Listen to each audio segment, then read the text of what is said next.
Bismillah, wassalatu wassalamu ala Rasulillah wa ala alihi wa sahbihi wa mawalah, amma ba'du. Innal hamdalillah nahmaduhu wa nasta'inuhu wa nastaghfiruh wa na'udzu billahi min shururi anfusina wa min sayyiati a'malina. May yahdihillahu fala mudilla lahu wa may yudlil fala hadiya lahu. Asyhadu an la ilaha illallah wahdahu la syarika lahu wa asyhadu anna Muhammadan abduhu wa rasuluh. Amma ba'du. Tuan-tuan, hari ini kita berkumpul untuk siri Al-Quran bercerita. Kali ini kita bercakap tentang kisah Nabi Ibrahim AS. Dan ini siri yang keempat, kita bercakap tentang ketaatan Ibrahim AS. Topik kita hari ini, ketaatan Ibrahim AS. Kawan-kawan di Facebook, saya nak minta tolong bila ada poin-poin tertentu, tuan-tuan tolong komen dekat bawah.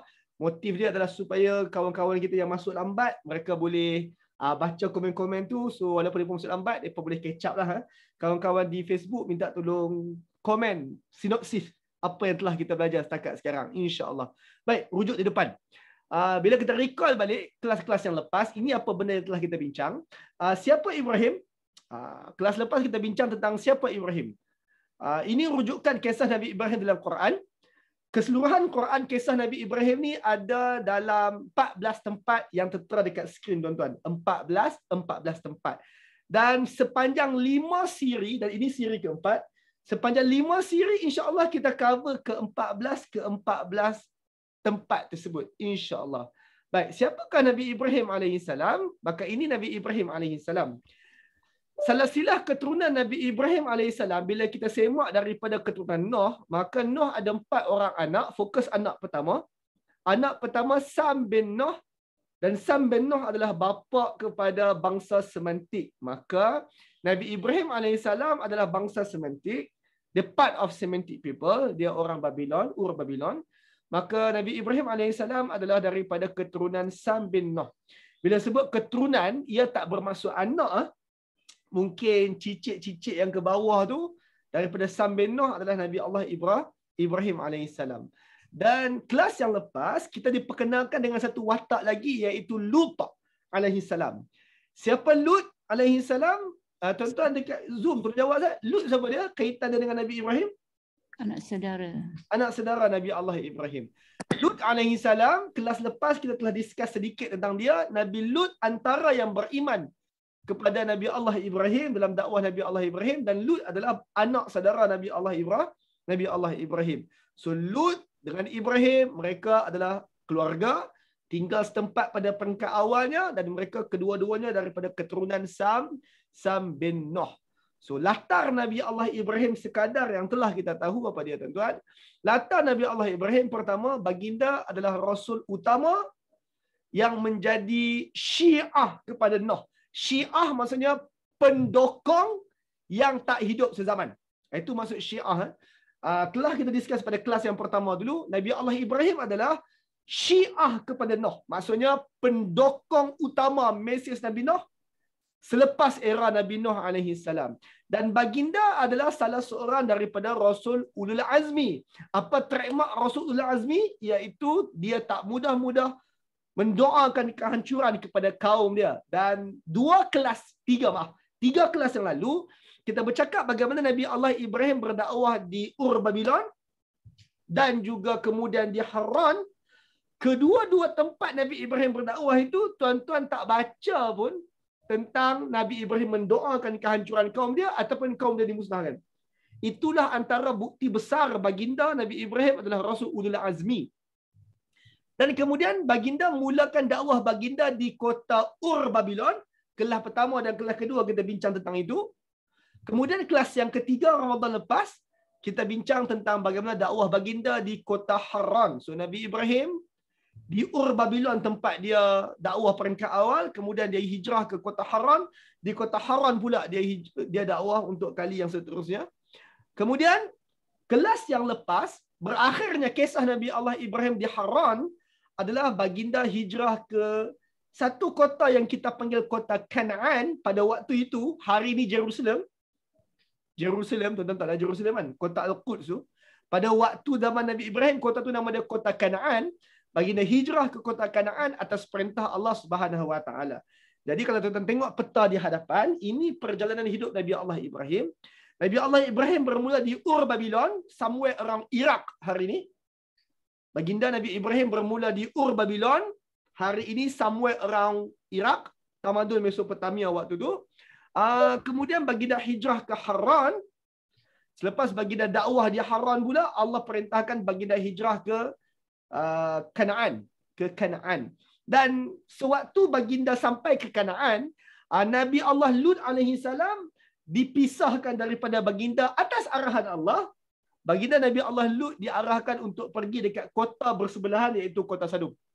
So, Kanaan dengan Sadum ni dekat. Kanaan dengan Sadum dekat. Dekat tu setera mana? Dekat tu sehingga kan kalau Nabi Allah Ibrahim tu melihat naik bukit, nampaklah kota Sadum tu. Tuan-tuan nak bayang kota Sadum dan juga Kanaan ni, tuan-tuan boleh bayang lebih kurang macam Mekah dengan Taif. Dua kota duduk bersebelahan. Ataupun tuan-tuan boleh bayang macam Petaling Jaya dengan KL. Dua kota yang duduk bersebelahan. Jauh ke? Jauh pun tak. Dekat ke? Dekat sangat pun tak. KL dengan Petaling Jaya tu nak kata jauh pun tak, dekat pun tak. Konsepnya samalah. Kanaan dengan Sadum ni jauh sangat pun tak, dekat sangat pun tidak. Tuan-tuan kena faham begini tuan-tuan, benda yang kita nak bincang hari ni. Benda yang tuan-tuan kena faham adalah Nabi Allah Ibrahim pada peringkat dakwah asalnya di dua tempat, di Ur Babylon dan kemudiannya di Haran. di Ur Babylon dan kemudian di kota Haran ini, yang mengikut dia sangat sedikit. Tapi ketika dia sampai di kota Haran, dia ada sedikit pengikut lah. Di kota Ur Babylon, zero pengikut ya. Kemudian setelah dia ada isu dia berdakwah, kemudian dia dibakar berbagai tu, barulah ada, saya punya istilah, 2, 3, 4 orang pengikut, which is tak ramai. Kemudian Allah perintahkan pergi ke Haran. Di Haran itu dia dapat lagi 2, 3, 4 pengikut, which is sangat tak ramai. Dua tempat dia berdakwah secara hebat dan tak ramai pengikut, hijrah ke kota Kanaan. Di kota Kanaan, orang mula ikut, kita sebut secara agak ramai lah. Di kota Kanaan itu, walaupun dalam Quran, Allah tak discuss sangat dakwah Nabi Ibrahim di kota Kanaan. Quran tak discuss panjang tentang perkara itu.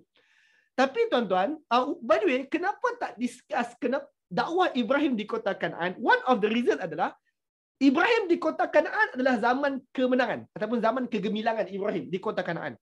Justru itu, hidup Nabi Ibrahim di kota Kanaan dalam Quran tak bercakap tentang dakwahnya, tapi bercakap tentang ketaatan dan ujian Ibrahim di kota Kanaan. So kalau di Ur Babylon dan juga di Haran banyak cakap tentang cabaran dakwah Nabi Ibrahim, ketika baginda duduk di kota Kanaan, Quran banyak bercakap tentang ujian Ibrahim dan ketaatan Ibrahim. Hari ini kita bercakap tentang beberapa ujian dan ketaatan tersebut di kota Kanaan. Yalah, yang kita nak bincang ni di kota Kanaan. Dan kemudian Nabi Allah Lut alaihi salam antara protoje, kalau saya boleh guna perkataan tu, antara protoje Nabi Allah Ibrahim adalah Lut alaihi salam.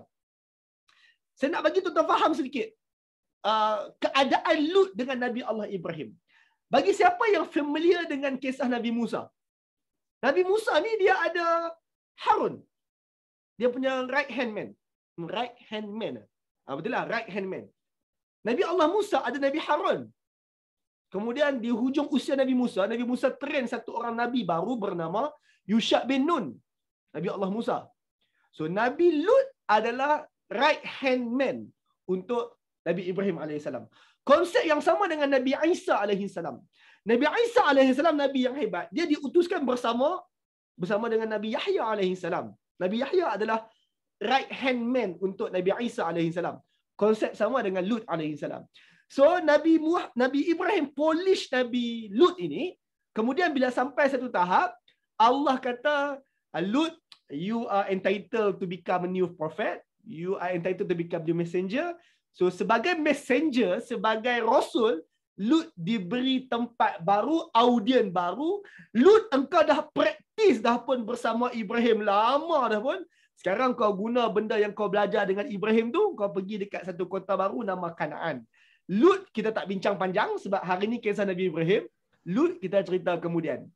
Steady tuan-tuan? Tuan-tuan jelas setakat sekarang apa sebab tiba-tiba Lut tu interfere dalam cerita ni? Tuan-tuan jelas? Kita selesai.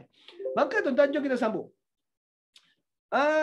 Topik pertama. Hari ni topik kita ketaatan Ibrahim. Ketaatan Ibrahim ni, saya nak tanya balik, kawan-kawan Zoom tolong jawab. Berkisar tentang hidup Ibrahim di mana? Jawab. Kanaan. Di mana? Kanaan. Ayat-ayat kita nak baca ni adalah kisah hidup Ibrahim di Kanaan. Kecuali kalau saya kata sebaliknya. Di Kanaan. Baik. Ujian pertama Nabi Allah Ibrahim, dia sampai dekat Kanaan, dia taat dalam meninggalkan isteri dan juga bayi dia. Tuan-tuan, tengok Nabi Allah Ibrahim. Silsilah keturunan keluarga Nabi Allah Ibrahim. Ibrahim kahwin dengan isteri dia Sarah. Sarah ni tuan-tuan secara ringkasnya adalah cinta Ibrahim sejak zaman muda bujang dulu lagi. Ibrahim duk mengorak Sarah berbagai, mereka duk kahwin. Ibrahim kahwin dengan Sarah. Kahwin dengan Sarah lama di usia muda dia dan tidak ada anak. Nabi Ibrahim AS sepanjang dakwah dia di Ur Babylon, Sarah lah yang backup. Tapi tidak ada anak. Tuan-tuan, usia muda Ibrahim tak dihabiskan untuk mengadakan anak, tapi untuk berdakwah. Kemudian dia pindah pergi Haran pun masih tidak ada anak. Kemudian pindah ke Kanaan, sampai dekat Kanaan pun masih tidak ada anak. Maka tuan-tuan, apabila setelah umur Ibrahim lanjut tua dah pun, dia menghabiskan usia muda dia sampailah ke usia tua dia dakwah.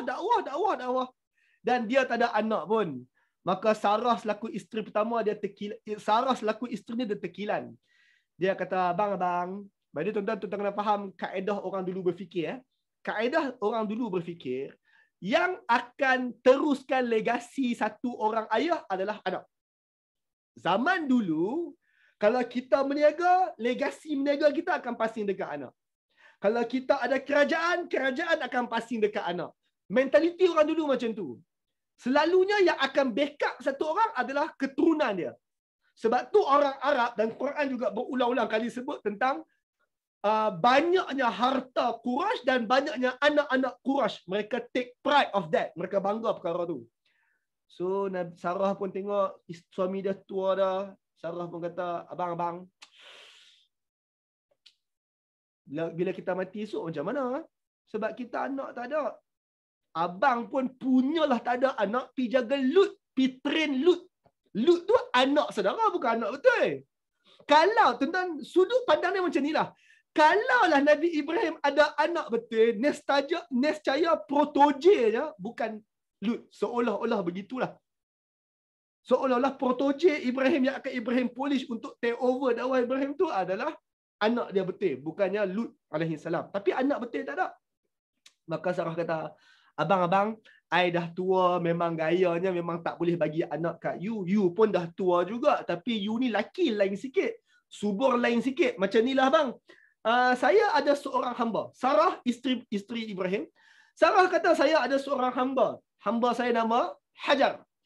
Hajar ni macam mana boleh jadi hamba Sarah tak diceritakan dalam Quran. Tapi ada dalam hadis. Cuma oleh sebab hari ni siri Al-Quran bercerita, kita abaikan bagaimana Sarah boleh masuk keluarga Ibrahim. Bagaimana Hajar boleh masuk keluarga Ibrahim. Tapi yang pastinya Sarah yang kata, abang, ini hamba saya, abang kahwinlah dengan hamba saya ni. Kahwin. Ni hamba Sarah, bukan hamba Ibrahim. Hamba Sarah. Maka abang, ni hamba saya, abang kahwinlah dengan hamba saya ni. Sebab dia pemuda lagi, rahim dia subur lagi. Moga-moga dia boleh bagi anak kat abang. Moga-moga warisan kita ni, warisan dakwah ini akan berkekalan. Maka tuan-tuan, atas permintaan itulah, masih apa ni? Maka tuan-tuan, atas sekali lagi masalah. Apa pula sistem malam ni? Cak tuan-tuan.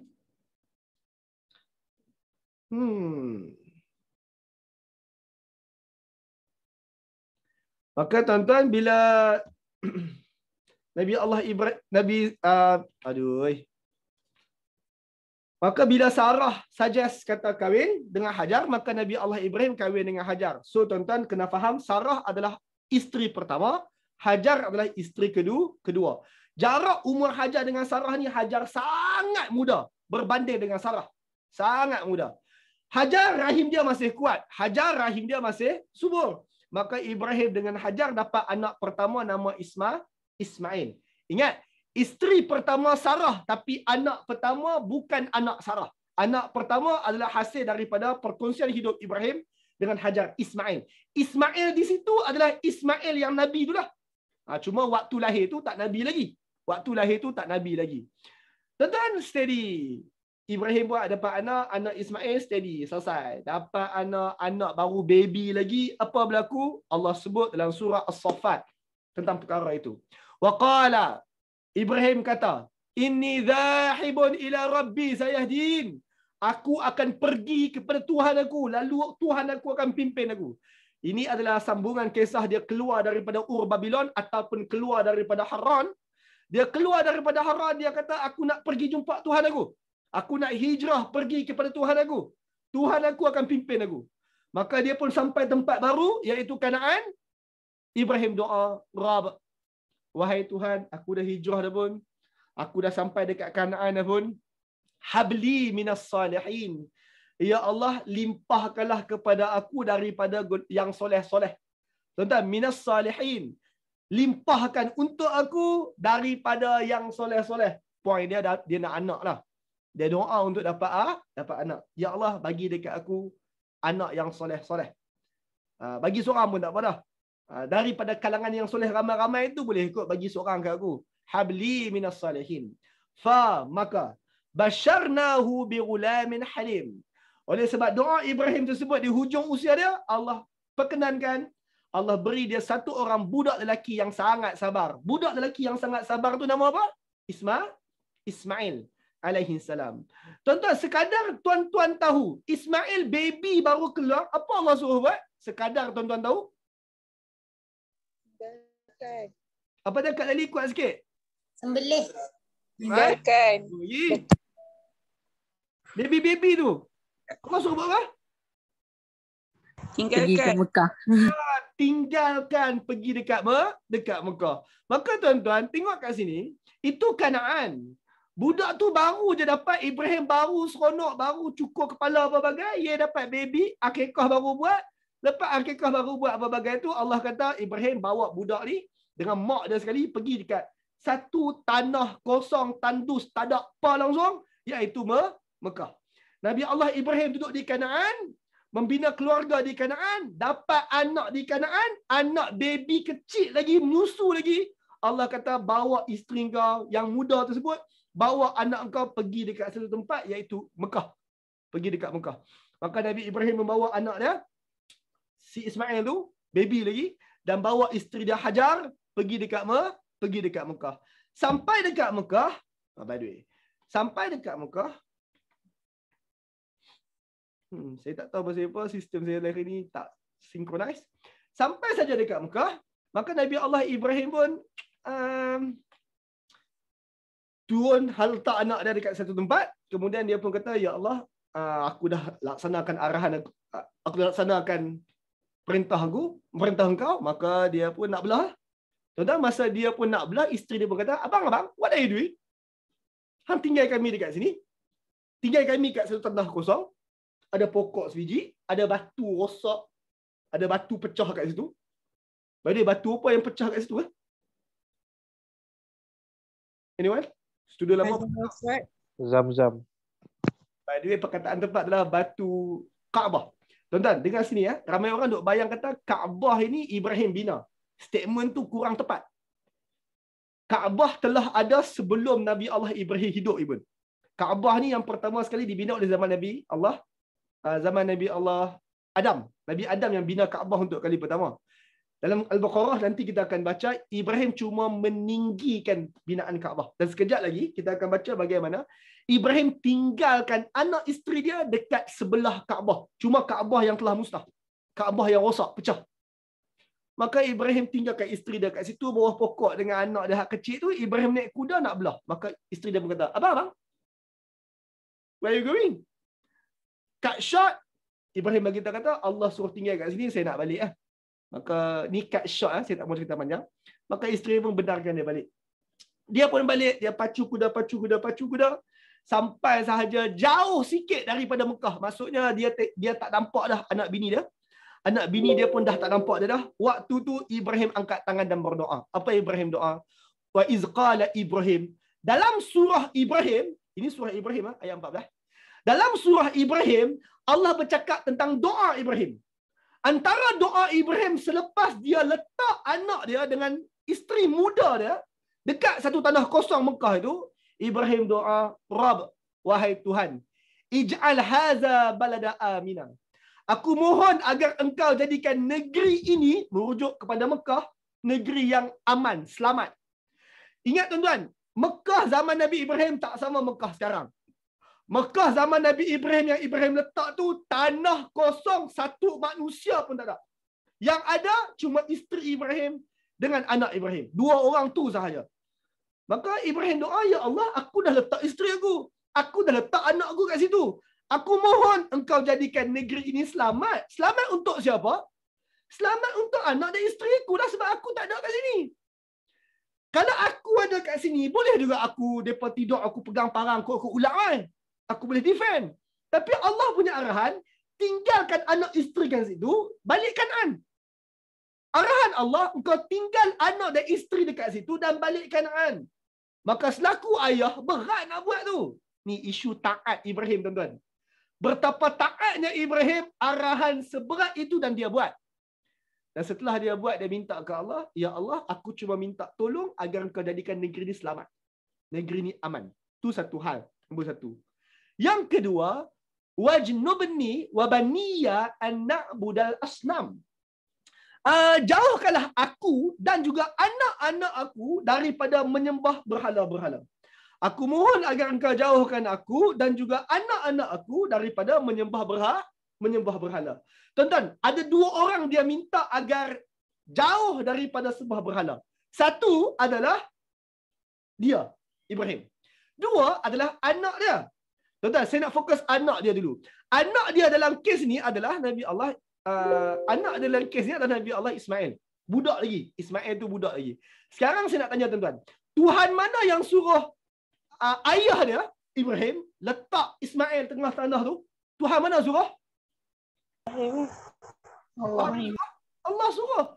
Sekarang tuan-tuan, kalau Allah tak susun demikian, agak-agak budak ni bila besar, lepas tu mak dia cerita, hang tahu tak dulu ayah hang letak kita kat sini, kosong tak ada apa langsung. Tuan-tuan, anak ini, dia ada fikir macam tu. What? Ayah buat macam tu? Siapa suruh? Tuhan suruh. Betul ke Tuhan suruh macam tu? Tuan-tuan, budak ini kalau dia rebel, boleh tak dia pergi jadi penyembah berhala? Boleh. Dia kata, Tuhan apa suruh letak atas tandus? Tuhan apa macam ni?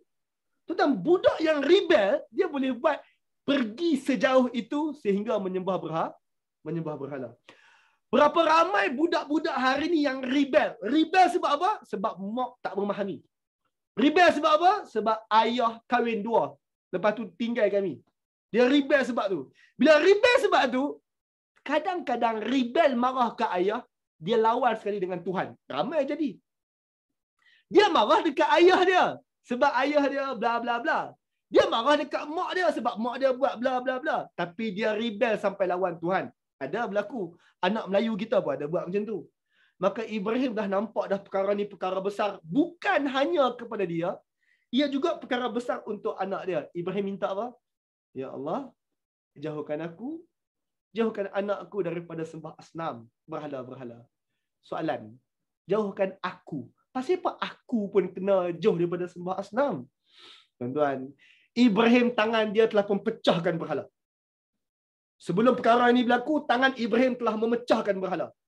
Kenapa Ibrahim masih lagi minta doa? Jauhkan aku daripada sembah berhala. Agak-agak sebab apa, tuan-tuan?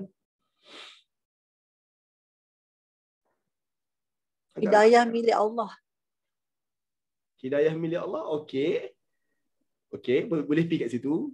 One of the reason adalah, tuan-tuan, hari ni tuan-tuan ikut kelas tadabbur, minggu depan belum tentu. Hari ni tuan-tuan hafal Quran, minggu depan belum tentu.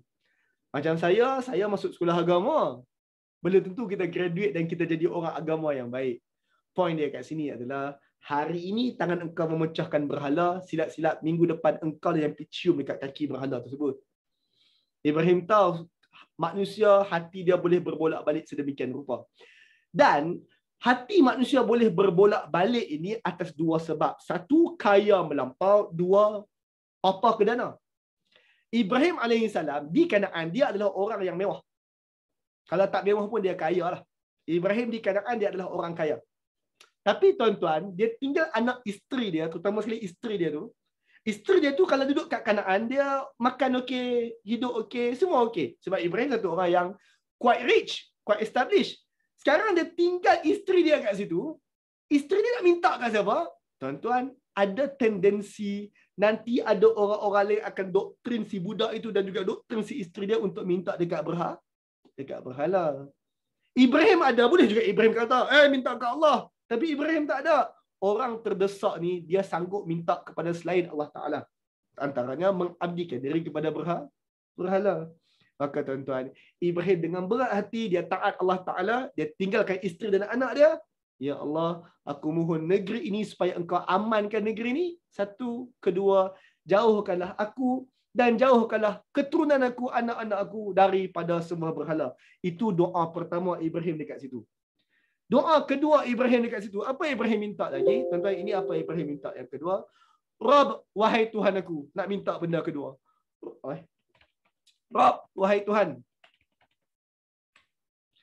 Innahunna adlanna kathiran minan nas.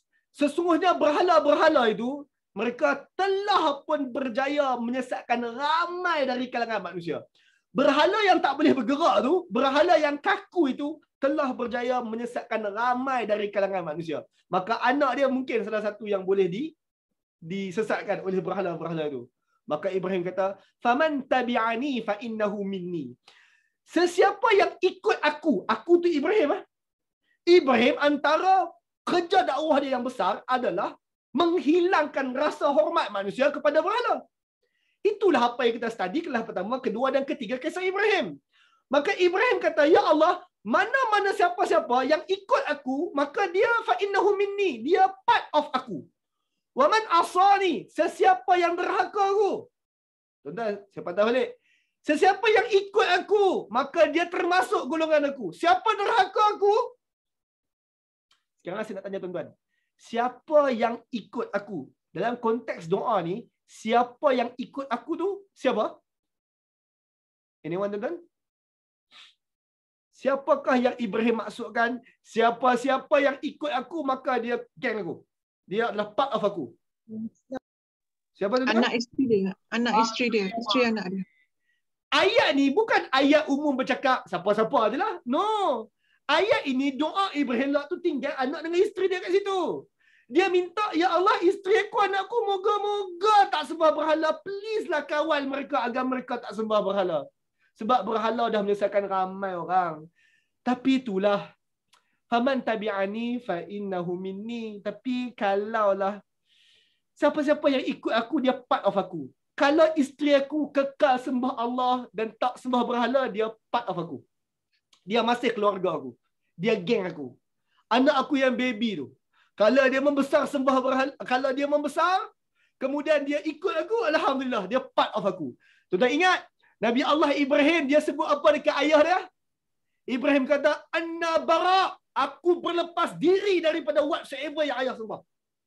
Ibrahim sanggup, senang cerita kata, sanggup putus hubungan keluarga demi Allah Ta'ala. Sekarang, Ibrahim pernah buat dekat ayah dia. Sanggup putus hubungan keluarga. Sanggup tak jumpa, sanggup kena marah, sanggup whatsoever demi Allah Ta'ala. Sekarang, bukan nak putuskan hubungan dengan ayah, nak putuskan hubungan dengan anak. Dan juga isteri. Sekarang tuan-tuan jawab dengan ikhlas hati. Yang mana senang? Nak tinggalkan ayah senang ke? Nak tinggalkan anak senang? Jawab. Ayah. Oh, Amirul jawab direct to the point. Tak tapis langsung. Tuan-tuan, ikhlas hati cakap nak tinggalkan ayah lebih senang. Saya telah meninggalkan ayah saya duduk tempat lain. Isteri saya duduk kat luar tu lah. Waktu saya keluar daripada rumah meninggalkan ayah saya, jauh di sudut hati saya seronok. Yeah. Yes.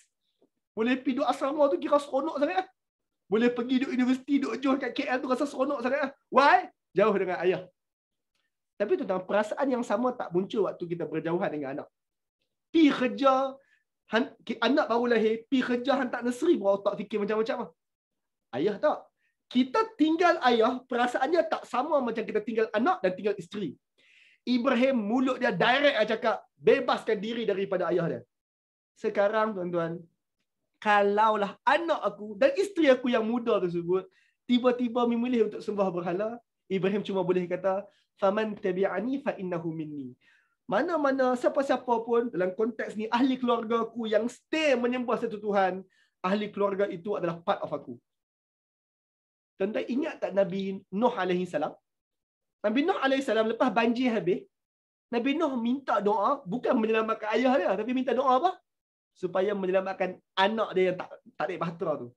Why? Sebab memang berat pun nak hilang anak. Ibrahim rasa benda yang sama, maka dia minta agar anak dia tak jadi macam anak Nuh. Itu apa dia minta. Soalan dia, waman asani, siapa-siapa yang derhaka aku. Tuan-tuan, kalaulah ayat dia, siapa ikut aku, dia part of aku. Siapa derhaka aku, sambungan dia sepatutnya apa? Siapa ikut aku, dia part of aku. Siapa-siapa derhaka aku, maka mereka sepatutnya Bukan dari kalanganku. dia bukan geng aku lah. Maksudnya dia bukan anak aku lah. Kalau aku masuk syurga, hang campak masuk neraka lah anak aku tu. Tuan-tuan, sepatutnya bunyi macam tu lah. Tapi tuan-tuan, kita ayah takkan kita nak cakap, kalau anak aku derhaka, bubuh dalam neraka. Cakap macam tu ke? Tak. Kalaulah orang lain mungkin kita cakap macam tu. Tapi dekat anak sendiri, kita tak cakap macam tu kot. Kalau isteri sendiri derhaka, kita tak kata, ya Allah, campak masuk neraka paling bawah. Tak kot. Maka tuan-tuan tengok doa Ibrahim. Apabila yang terlibatlah family dia, dia jaga doa dia. Tutur kata dia jaga. Dia kata, waman asani, dan siapa-siapa yang derhaka dekat aku. Mereka pergi semua berhala instead of pertahankan seruan Ibrahim. Fa innaka ghafurur rahim. Sesungguhnya engkau tu maha pengampun. Engkau tu maha penyayang. Kalau ada family aku yang, derhaka aku, pergi sembah berhala lah pula, celah-celah mana tu. Engkau kan maha pengampun, kau kan maha sayang. Tuan-tuan, engkau kan maha ampun, kau kan maha sayang. So Ibrahim nak minta apa? Ibrahim nak minta apa? Kalau Ampun. family dia sembah berhala, dia nak minta apa? Minta ampun dan sayang. Ya Allah, kot boleh ampun, ada ruang untuk ampun, boleh ampun lah kot. Walaupun sebab dia family aku kot. So tuan-tuan, manusia macam tu lah. Manusia, kita mendoakan laknat kepada orang lain ni senang. Mendoa laknat kepada anak isteri ni susah. Maka Ibrahim pesan siap-siap. Doa siap-siap depan Allah Ta'ala. Kalau family aku ikut aku, maka dia part of aku. Tapi kalau dia derhaka aku, ya Allah, kau kan maha ampun. Kau kan maha sayang. Aku tahu sepatutnya masuk neraka. Tapi kau kan maha ampun. Kau kan maha sayang. Okey. Kan. Rabbana, wahai Tuhan kami. Inni askantu min dhurriyyati biwadin ghaira dhi dhar'.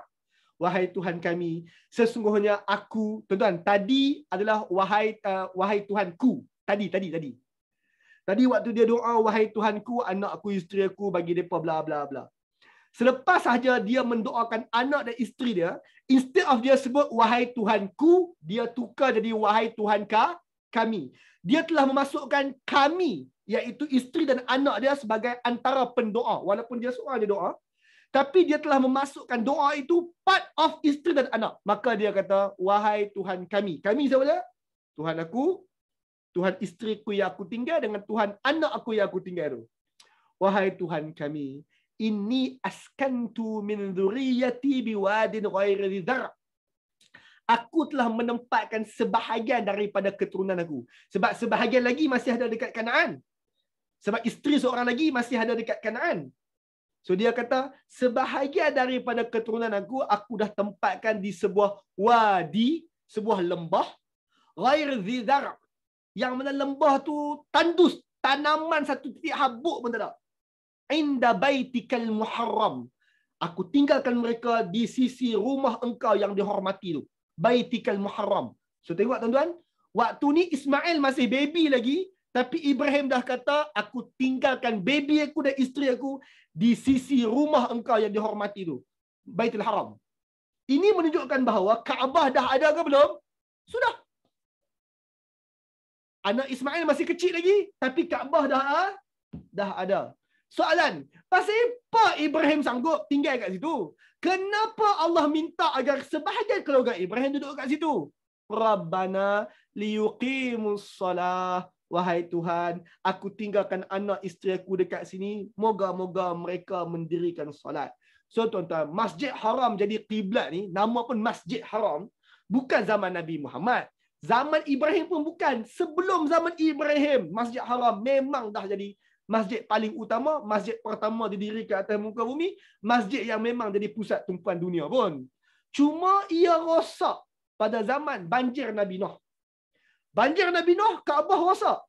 Bila Kaabah rosak, zaman Nabi Ibrahim, Allah hantar sebahagian keturunan Ibrahim agar Masjid Haram semula menjadi tempat dirikan solat. Tapi tuan-tuan, takkan nak semayang setiap hari lepas tu tak buat kerja lain? Maka Ibrahim doa, faja'al af'idatan minan nas tahwi ilaihim. Oleh sebab nak dirikan solat dekat Masjid Haram ni, wahai Allah, faja'al af'idatan minan nas tahwi ilaihim. Aku mohon agar jadikan sebahagian hati-hati manusia tertarik kepada mereka. Siapa mereka? Ismail dengan isteri dia. Aku mohon sebahagian hati manusia tertarik kepada anak dan isteri aku yang duduk dekat sebelah Masjid Haram ni. Warzuqhum minas samarat. Berilah rezeki kepada mereka daripada pelbagai buah-buahan, pelbagai rezeki. La'allahum yashkurun. Moga-moga mereka bersyukur. So tuan-tuan, ayat tu bagi tahu kata Ibrahim minta agar selamat negeri Mekah, selamat anak isteri dia berbagai, minta agar manusia-manusia yang lalu terserempak dengan isteri dan anak dia tertaut hati kepada isteri dan anak dia. Lalu sesiapa yang tertaut hati kepada isteri dan anak dia, warzuqhum minas samarat. Bagilah rezeki buah-buahan dekat orang-orang yang tertaut hati dekat isteri dan anak dia. La'allahum yashkurun. Moga-moga orang yang dapat rezeki dekat Mekah tu akan syukur. Tanah tandus tapi buah-buah tak berhenti. Tanah tandus tapi orang ramai. Tanah tandus tapi ada masjid. Moga-moga mereka syukur. Rabbana, wahai Tuhan kami, innaka ta'lamu ma tukhfi wa ma nu'lin. Wahai Tuhan kami, Engkau tahu apa yang kami sembunyikan, Engkau tahu apa yang kami iklankan, kami nyatakan. Wa ma tukhfa 'ala Allah min syai' fil ardi wala fis sama. Tidak ada yang tersembunyi kepada Allah whatsoever di langit, whatsoever di bumi. Sekarang saya tanya tuan-tuan, pasal apa doa tu berakhir dengan Engkau tahu benda yang kami iklankan, Engkau tahu benda kami sembunyikan. Tuan-tuan, pasal apa kena sebut macam tu? Nabi Ibrahim ada sembunyikan apa-apa ke? Apa yang Nabi Ibrahim iklankan? Apa Nabi Ibrahim sembunyikan? Kita fokus pada yang sembunyi dulu. Nabi Ibrahim ada sembunyikan apa? Sedih tinggal anak. Sedih tinggal anak. Redha. Puas hati. Redha maksudnya, okeylah Allah suruh tinggal. Okey, fine. Allah suruh ikutlah. Tuan-tuan, betul tak tuan-tuan? Tuan-tuan buat, tapi tuan-tuan rasa berat. Bukannya tuan-tuan kata, kalau Allah suruh kita buat. Tinggal anak dan isteri. Okey. Macam tu lah. No. Tuan-tuan, dalam hidup ni, realitinya, bila tuan-tuan kena buat sesuatu kerana Allah suruh, bukan semua benda tuan-tuan senyum. No. Sebahagian tuan-tuan pembayar zakat. Ni saya bukan maksudkan zakat fitrah tu, zakat hal satu lagi tu. Tuan-tuan pun kira, pak, wow, 12,000 kena withdraw. Bagi ke orang lain. Terketak tangan bagi 12,000 ke orang lain. Tuan-tuan, bagi macam tu je ke? Boleh check macam tu je ke? No, sebagai tuan-tuan, 12,000 kot bagi zakat. Bagi je lah. Azhar bagi je. Tuan-tuan kena pujuk diri sendiri. Tuan-tuan, itu benda yang tuan-tuan sembunyikan. Ibrahim, apa yang dia sembunyikan? Berat kot tinggal anak bini. Tak apalah Ibrahim, bagi je lah. Tinggal je lah. Tuhan jagalah nanti. Dia pujuk diri dia sendiri. Tuan-tuan, itu benda yang Ibrahim sembunyikan. Apa lagi Ibrahim sembunyikan? Agak-agak.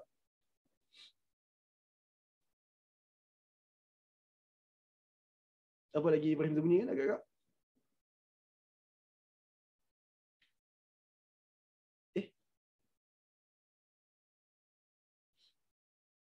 So tuan-tuan, Ibrahim sembunyikan perkara-perkara sedemikian. Soalan, apa yang Ibrahim nyatakan?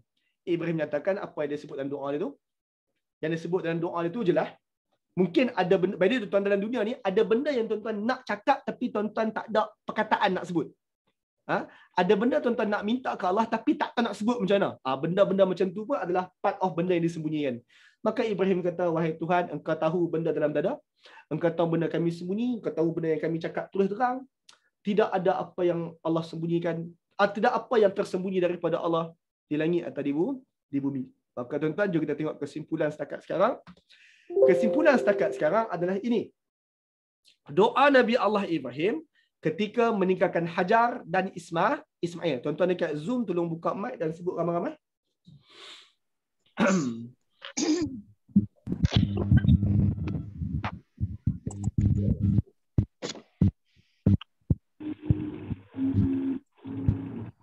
Doa Nabi Allah Ibrahim ketika meninggalkan Ismail dan Hajar. Nombor satu, tuan-tuan. Jadikan Mekah negeri yang aman. Dua.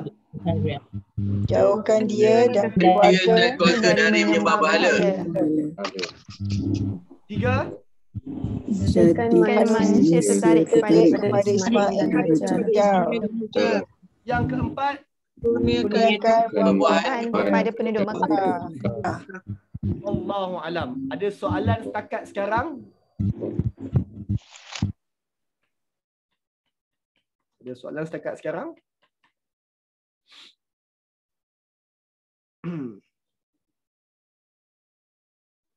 Ustaz, Ya sayang. dalam dia redha dengan apa yang Allah minta dia buat tu, Nabi Ibrahim tu.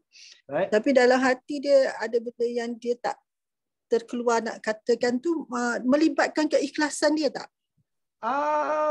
Wallahu alam. Tapi yang pentingnya tuan-tuan, kalau tak ikhlas tak dapat pahala.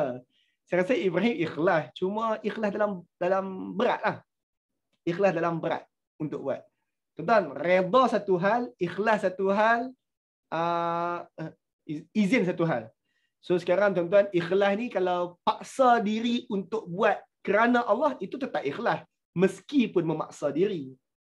Mungkin kita tak redha tapi kita paksa diri untuk buat dalam keadaan tak redha. Itu masih dianggap ikhlas kerana Allah.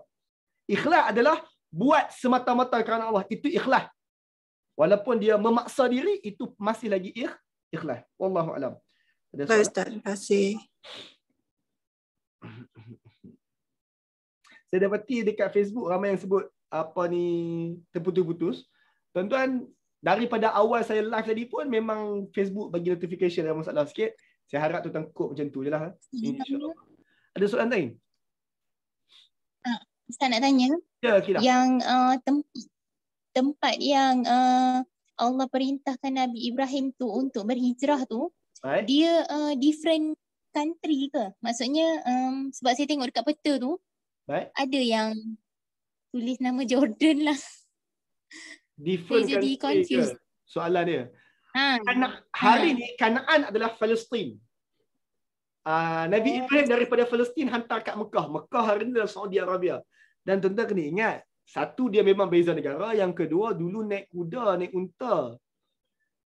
Kalau KL pergi KLIA pun jauh dah zaman dulu. Musafir dah pun KL pergi KLIA tu. Zaman dulu. So jauh gila tu. Wallahu alam. Yang Nabi Lut tu area mana? Okey, Nabi Lut dengan Nabi Lut pergi ke Sodom. Nabi Ibrahim di Kanaan. Sodom dengan Kanaan ni duduk sebelah-sebelah, kota bersebelahan. Dia in the same like Palestine tu jugalah. Ringkas kata di Palestin lah, dua-dua di Palestin. Kalau hari ni Kanaan tu Jerusalem, Palestin tu adalah Sodom tu adalah laut mati. Dia sebelah sana je. Dua-dua di Palestin. Terima Tak kasih. boleh nak imagine. Thank you. Baik tuan-tuan, terima kasih. Jom kita move on. Kita masuk bahagian taat yang kedua. Taat yang kedua adalah taat Ibrahim menyembelih anak. Maka budak tu pun, apa jadi kat anak aku dengan isteri aku kat sana? Dulu tak ada Telegram. Dulu tak ada Facebook, tak ada WhatsApp. Maka dia nak tahu update tentang anak dia, dia kena pergilah. Maka dia pun kata, ya Allah, nak pergi melawat anak aku boleh tak? Allah kata, no Ibrahim, tak boleh. Anak aku hidup lagi ke? Anak kau hidup. Relax. Jangan melawat lagi. Maka dia tunggu setahun, 2 tahun, 3 tahun. Ya Allah, 3 tahun dah ni. Anak aku umur 3 tahun dah. Nak pi melawat boleh tak? Allah kata, nanti sabar Ibrahim. Belum boleh lagi. Ibrahim kata, okey. Tak boleh lagi. 4 tahun, 5 tahun, 6 tahun. Ya Allah, 6 tahun dah anak aku ni. Boleh tak pergi melawat? Allah kata, alright, Ibrahim, pergi melawat. 6 tahun tu contoh saya. Saya tak exactly berapa umur, tak tahu. Maka Ibrahim kata, yes, boleh melawat. Dia pun ambil barang berbagai, dia pun pergilah melawat kat Mekah. Sampai kat Mekah, what? Mekah dah orang ramai. Tuan-tuan pun tahu pasal apa Mekah orang ramai. Air Zam-Zam berbagai tu semua tuan-tuan tahu. Isu air Zam-Zam, isu macam mana orang berkumpul kat Mekah tiba-tiba ramai, Quran tak cerita. Tapi ringkas kata, Mekah dah jadi kota. Orang dah ada di Mekah. Ibrahim sampai-sampai, Ibrahim kata, wow. Weh, super. Doa aku minta kata negeri ni aman, memang aman sungguh ramai orang. Doa aku minta agar hati manusia tertaut kepada 2 orang isteri aku dan juga anak aku ni, sungguh. Semua orang pakat kata, ni siapa dia ni? Saya Ibrahim, ayah Ismail. Loh ni ayah Ismail ni. Ni cik bang. Ayah Ismail ni. Ismail baik. Orang dia baik. Ni suami Hajar lah. Hajar bagus. Pasti pun semua orang pakat tertaut hati ni. Tuan-tuan, doa Ibrahim makbul terhadap Mekah, terhadap isteri dan anak dia. Maka dia kata, oh not bad. Not bad. Doa makbul. Air Zam-Zam ada. Padahal masa dia tinggal dulu, air tak ada. Air Zam-Zam ada. Buah-buah pun ada banyak. Padahal tempat ni bukan boleh tanam pokok pun. Tapi buah ada banyak. Rezeki melimpah ruah. Orang makin ramai. Semua pakat meninggal. Ibrahim puas hati. Bila Ibrahim puas hati, dia pun kata, Hajar, abang sampai. Oh, abang. Mana anak? Oh, ni anak. Oh, dia pun main anak dia berbagai. Hari pertama. Hari kedua, Pak, mula isu mimpi. Tuan-tuan, let's say lah, 5 tahun, 10 tahun tak jumpa anak. Hari ni, bukan 10 tahun, maaf. 5 tahun, 6 tahun, 7 tahun tak jumpa anak. Kali tu jumpa, baru kenal anak 2 hari, 3 hari. Anak pun kata, ni papa. Baru jumpa papa sehari, 2 hari. Tiba-tiba arahan daripada Allah untuk sembelih anak. Tuan-tuan, ni mentaliti torture untuk Ibrahim. Ujian ketaatan untuk Nabi Allah Ibrahim.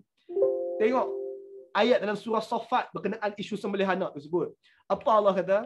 Allah berfirman, falamma balagha ma'ahu sa'ya. Tatkala Ismail, si budak tersebut, telah capai umur sa'ya. Umur yang boleh sa'i. Tuan-tuan tahu pernah dengar perkataan sa'i? Sa'i? Kalau tuan-tuan buat haji dan umrah ada sa'i kan?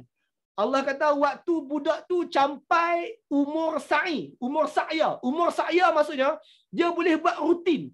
Sa'i kan tuan-tuan pi mai satu rutin kan?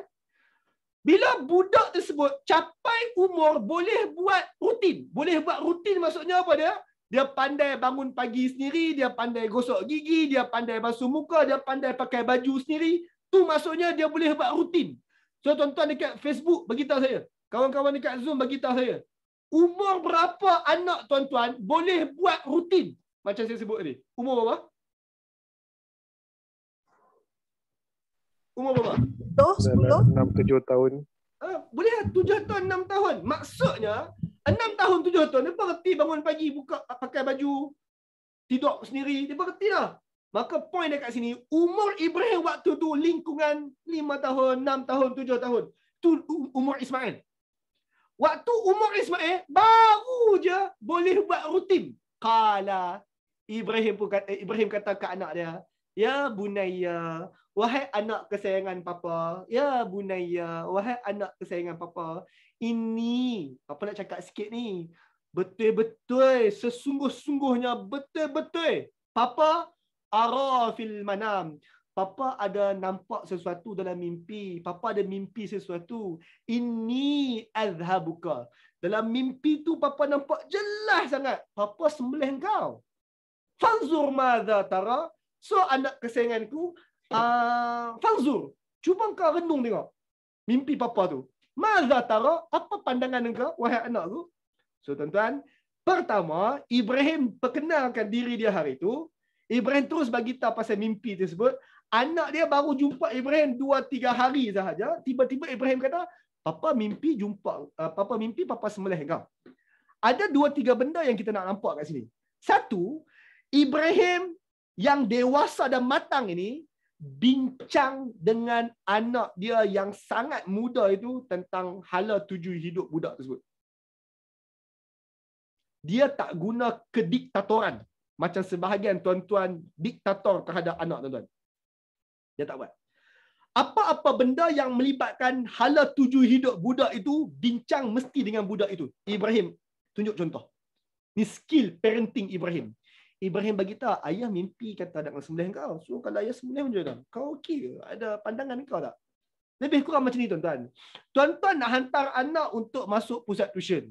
Tuan-tuan, jangan tuan-tuan pergi pusat tuition, pergi survey. Lepas tu tuan-tuan kata, saya nak masuk pusat tuition ni. Tuan-tuan, bawa anak mai tengok. Papa nak hantar hang masuk pusat tuition ni. Okey tak? Bak harga tak payah tengok. Hang cuba tengok suasana, hang tengok cikgu, hang tengok benda lain. Lepas tu kita fikir. Tuan-tuan, dalam parenting ni, oleh sebab benda tu melibatkan anak, bincang dengan anak. Jangan everything diktator.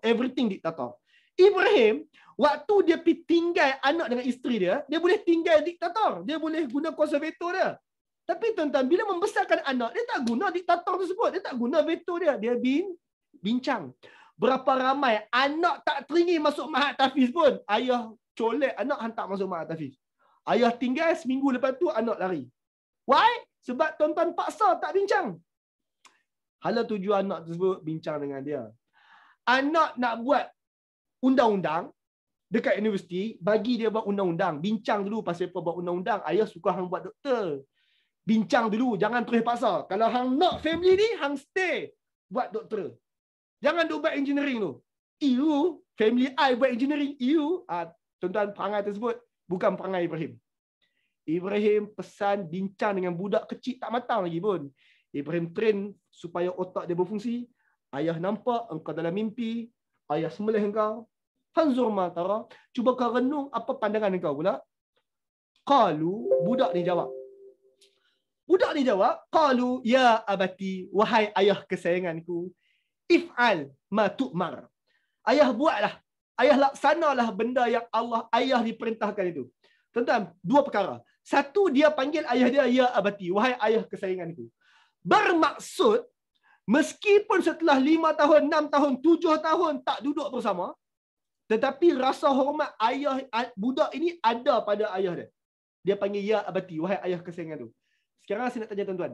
Agak-agak kenapa rasa hormat itu muncul padahal baru jumpa 2 hari? Kena tinggal dah 7 tahun dah. Kenapa rasa hormat tu masih ada? Why? Doa. Kan ibu dia. Doa. Ini apa dia? Didikan hajar ibu dia. Rupanya sebab si isteri tersebut tak buh racun. Dia kata, hang tengok ayah hang tak guna pula ayah pilih si perempuan tua tu, dia tinggal mak kat sini. Tuan-tuan, isteri yang seorang ini, dia tak buat perangai. Isteri ni tak buh racun. Ayah hang tak sayang hang, ayah hang bodoh. Tuan-tuan, family yang baik ni adalah suami isteri ada satu hala tuju yang sama. Itu kita bincang dari isu lain lah. Tapi yang pentingnya, Sarah dan juga Ibrahim betul-betul saling melengkapi hala tuju sama. Sarah Hajar tahu dia kahwin dengan seorang Nabi. Dia tahu ini bukan suami dia nak buat, ini arahan Tuhan dia tahu. Sepanjang 6 tahun, 7 tahun dia perbesarkan anak ni, dia tak racun anak tersebut. Dia kata, ayah hang Nabi, ayah hang bagus, ada sebab kenapa ayah hang tinggal kat sini. Allah lebih tahu. Mak pun tak tahu pasal apa ayah tinggal kat sini. Tapi ayah pesan-pesan kata sebab nak bina orang semayang semula kat sini. Dulu, hang nampak batu kat luar tu, itu dulu masjid tu tempat orang semayang. Ayah hang cerita kata, so ada sebab insya-Allah masa depan baik. Mak dia positif, mak dia duk bagi kata-kata yang baik kepada anak ni.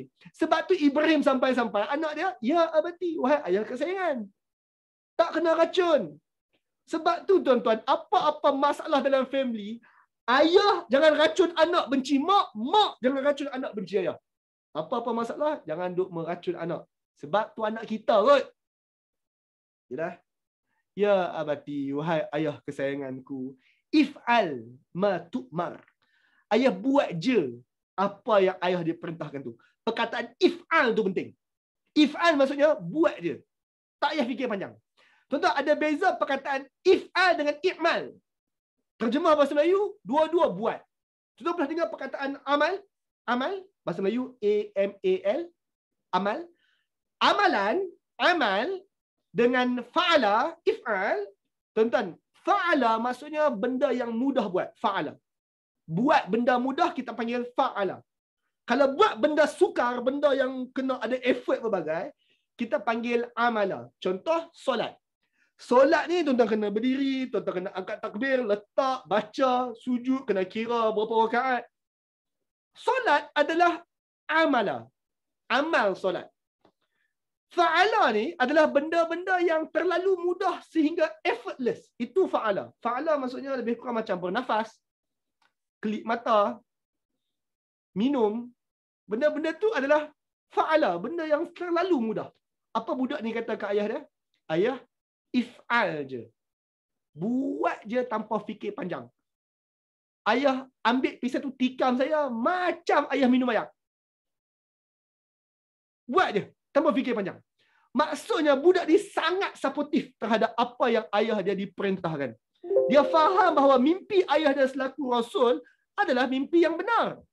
Dia faham konsep kerasulan. Dia faham konsep taat parent. Dia faham taat Allah Ta'ala. Dia faham. Ya abati, wahai ayah kesayanganku, if'al ma tu'mar. Ayah buat je, laksana sahaja apa yang ayah diperintahkan itu. Satajiduni, ayah akan dapati bahawa saya ini insya-Allah minas sabirin. Saya akan dapati saya insya-Allah dari kalangan orang-orang yang sabar. Ramai orang-orang sabar sebelum saya, insya-Allah ayah akan dapati saya salah seorang daripada orang yang sabar. Tuan-tuan, perkataan Ismail tu, perkataan paling penting adalah insya-Allah. Sebab tengah cakap pasal masa depan. Pisau Ibrahim tak pegang lagi. Kadang-kadang kita masa sembang atas kedai kopi memang cakap kencang. Bila hari nak buat betul-betul, tak jadi pula. Maka Ismail kata, ayah semelih je saya, no problem. Ayah akan dapati saya sabar insya-Allah. Setakat sekarang saya kata saya sabarlah. Tapi hari nak berlaku tu, wallahualam, Allah lebih tahu. Tapi insya-Allah saya di kalangan orang yang sabar. Maaf. Tersilap tekan. Sambung, Ibrahim pun pergi. Hari yang tiba pun sampai. Falamma aslama wa tallahu lil jabin. Tatkala kedua-dua ayah dan anak itu aslama. Aslam maksudnya serah diri. Aslam maksudnya serah diri. Orang yang menyerah diri kita panggil muslim. Falamma aslama, tatkala kedua beranak tersebut serah diri dah pun. Fatallahu lil jabin. Kedua-dua dia, ayah merebahkan anak dia di atas riba. Sekarang tuan-tuan, boleh bayang tak hari itu ketika Ibrahim bawa anak dia nak pergi sembelih tersebut, Ibrahim just bawa macam tu tanpa fikir panjang ke, ataupun Ibrahim pun untuk pujuk diri? Ismail yang dia kata, ayah buat je. Pada hari nak sembelih tu, dia ikut Ibrahim selamba je ke, ataupun Ismail pun memujuk diri dia untuk pergi dengan tenang? Yang mana satu? Selamba je ke pujuk diri? Memujuk diri. Macam mana akidah tahu kata dia pujuk diri? Ada doa Nabi Ibrahim tu yang rejam. Yang tu yang awal. Oh bukan. Macam mana kita tahu kata dia pujuk diri? Sebab ayat tu kata falamma aslama, apabila kedua-dua mereka dah serah diri. Maksudnya pagi tu duk fikir lagi, biar betul aku nak pergi angkat anak masuk sembelih ni. Ya Allah, ya Allah. Ibrahim, Ismail betul ya? Kita sembelih ni. Ayat sembelihan ni betul ni. Allah Allah. InsyaAllah Ibrahim, InsyaAllah Ismail, InsyaAllah. Okey, InsyaAllah. Kita serah diri. Okey. Kita buat. InsyaAllah, ya Allah. Bantu aku, ya Allah, bantu. Okey, Ibrahim mari duduk sini. Ismail mari duduk sini. Tuan-tuan, falamma aslama, lepas mereka dua-dua menyerah diri, barulah si anak tu duduk atas riba. Tuan-tuan, nak tunjuk betapa kecilnya si anak ni duduk atas riba. Dia pun pegang anak dia. Okay, relax Ismail, insyaAllah. Okay, no problem. InsyaAllah, ya Allah. InsyaAllah nak sembelih anak ni. Tak apa, insyaAllah. Zikir. Allah Akbar. Falamma aslama, setelah kedua-duanya menyerah diri, watallahu lil jabin, maka dia pun merebahkan anak dia duduk atas riba dia. Fanadainahu an, bila dia letak atas riba, Dia pun pujuk diri, pegang dah pisau, pujuk diri. Wa nadainahu an ya Ibrahim qad sadaqta ru'ya. Dia baru pegang anak dia, letak atas riba, dia pegang, dia pujuk diri, dia pegang pisau. Kami, Allah Ta'ala memanggil Ibrahim, ya Ibrahim, qad sadaqta ru'ya. Apa yang kau buat tu, engkau telah penuhi kehendak wahyu tersebut. Kau telah penuhi kehendak arahan tersebut. So tuan-tuan bagi tahu saya, dia pegang pisau ke tak? Ya, dia pegang pisau ke tak? Pegang. Dia tikam ke tak? Nak tikam. Nak, belum lagi. Dia nak tikam. Tikam. Saya nak maklum kat sini, ramai banyak versi kat luar sana, terutama sekali Aidil Adha esok, ramai orang duk kata dia ambil pisau dia sembelih, Allah tak lut. Biasa lu. Tak lut ke dah? Biasa lu. Allah tak lut macam mana ni? Allah nak buat ni tak lut. Tuan-tuan, dia tak macam tu. Kisah tu kisah orang duk goreng sampai hangit. Tuan-tuan, realitinya bukan macam tu. Ingat senang ke tuan-tuan nak ambil pisau tikam? Tak. Realitinya dalam Quran Allah beritahu kata dia memujuk diri dia, pujuk diri, meletak anak dia, ambil pisau. Boleh, insya-Allah, bismillah. Ibrahim. Cukup. Allah kau telah buat maksud mimpi tu. Lega. Anak pun terima kasih, lega. Tuan-tuan, saya tahu, saya dengar banyak kali juga masa Aidil Adha tu, ikatlah, buang baju, takut mak marah, mak nangis lah. Tuan-tuan, cerita tu semua goreng bagi sedap lah. Realiti Quran sangat simple. Jelas setakat sekarang? Maka Ibrahim, Allah memanggil Ibrahim, ya Ibrahim, qad sadaqta ru'ya. Cukup Ibrahim. Enough. Engkau telah laksana maksud mimpi itu. Kau telah laksanakan apa yang dikehendaki oleh mimpi itu. Inna kadzalika najzil muhsinin. Abang tak nak makan dah. Demikian cara Allah membalas orang muhsin, orang yang menambah baik. Perkataan seterusnya tuan-tuan kena highlight adalah perkataan muhsin, menambah baik. Apa itu muhsin? Orang yang buat baik, Hasan kita panggil baik. Orang yang buat sangat baik kita panggil ahsan. Orang yang pagi, petang, siang, malam, dia memang sentiasa buat baik, lepas tu dia buat baik lagi, dia tambah baik, kita tambah baik. Dia tu sendiri bila tengok baik je dekat dia, kita panggil dia muhsin. Demikian Allah balas orang yang muhsin, orang yang hidup dia keep improving, sentiasa menambah baik. Sekarang tuan-tuan tengok macam mana dalam konteks Ibrahim hari ini dia muhsin, dia menambah baik. Ingat tadi dia letak anak dia dekat Mekah, dia dengan letak anak dan isteri dia pergi jauh sikit, dia tunduk, dia doa. Betul ya? Tuan-tuan, apa dia sedang buat? Dia rasa berat nak tinggal tapi dia kata tak apa, tinggal, pujuk, tinggal. Lepas tinggal on the way balik menangis-nangis tu mai sujud dekat Allah. Ya Allah, aku tinggal dah tapi itulah aku teringat. Tuan-tuan, apa dia sedang buat? Dia sedang improve himself. Dia sedang jadi muhsin. Dia ambil anak dia, anak nak sembelih kau ni. Okey ke? Sembelih dah. Okey, letak. Insya-Allah sembelih. Insya-Allah Allah bantu, insya-Allah saya bantu. Tuan-tuan, dia keep improving. Dia makin dekat, makin taat. Bukannya Allah suruh terus taat selamanya. Orang bukan macam tu. Ramai orang bercakap tentang Nabi dan Rasul ni macam Nabi dan Rasul come from another planet. No, they are human. Nabi dan Rasul ni orang yang kita kena contohi dia. Jadi dia kena tunjuk contoh yang uswatun hasanah lah. Contoh yang praktikal kita boleh buat. Tuan-tuan boleh buat, tuan-tuan. Iaitu memujuk diri, buat. Lega berjaya buat. Tuan-tuan, itulah manusia.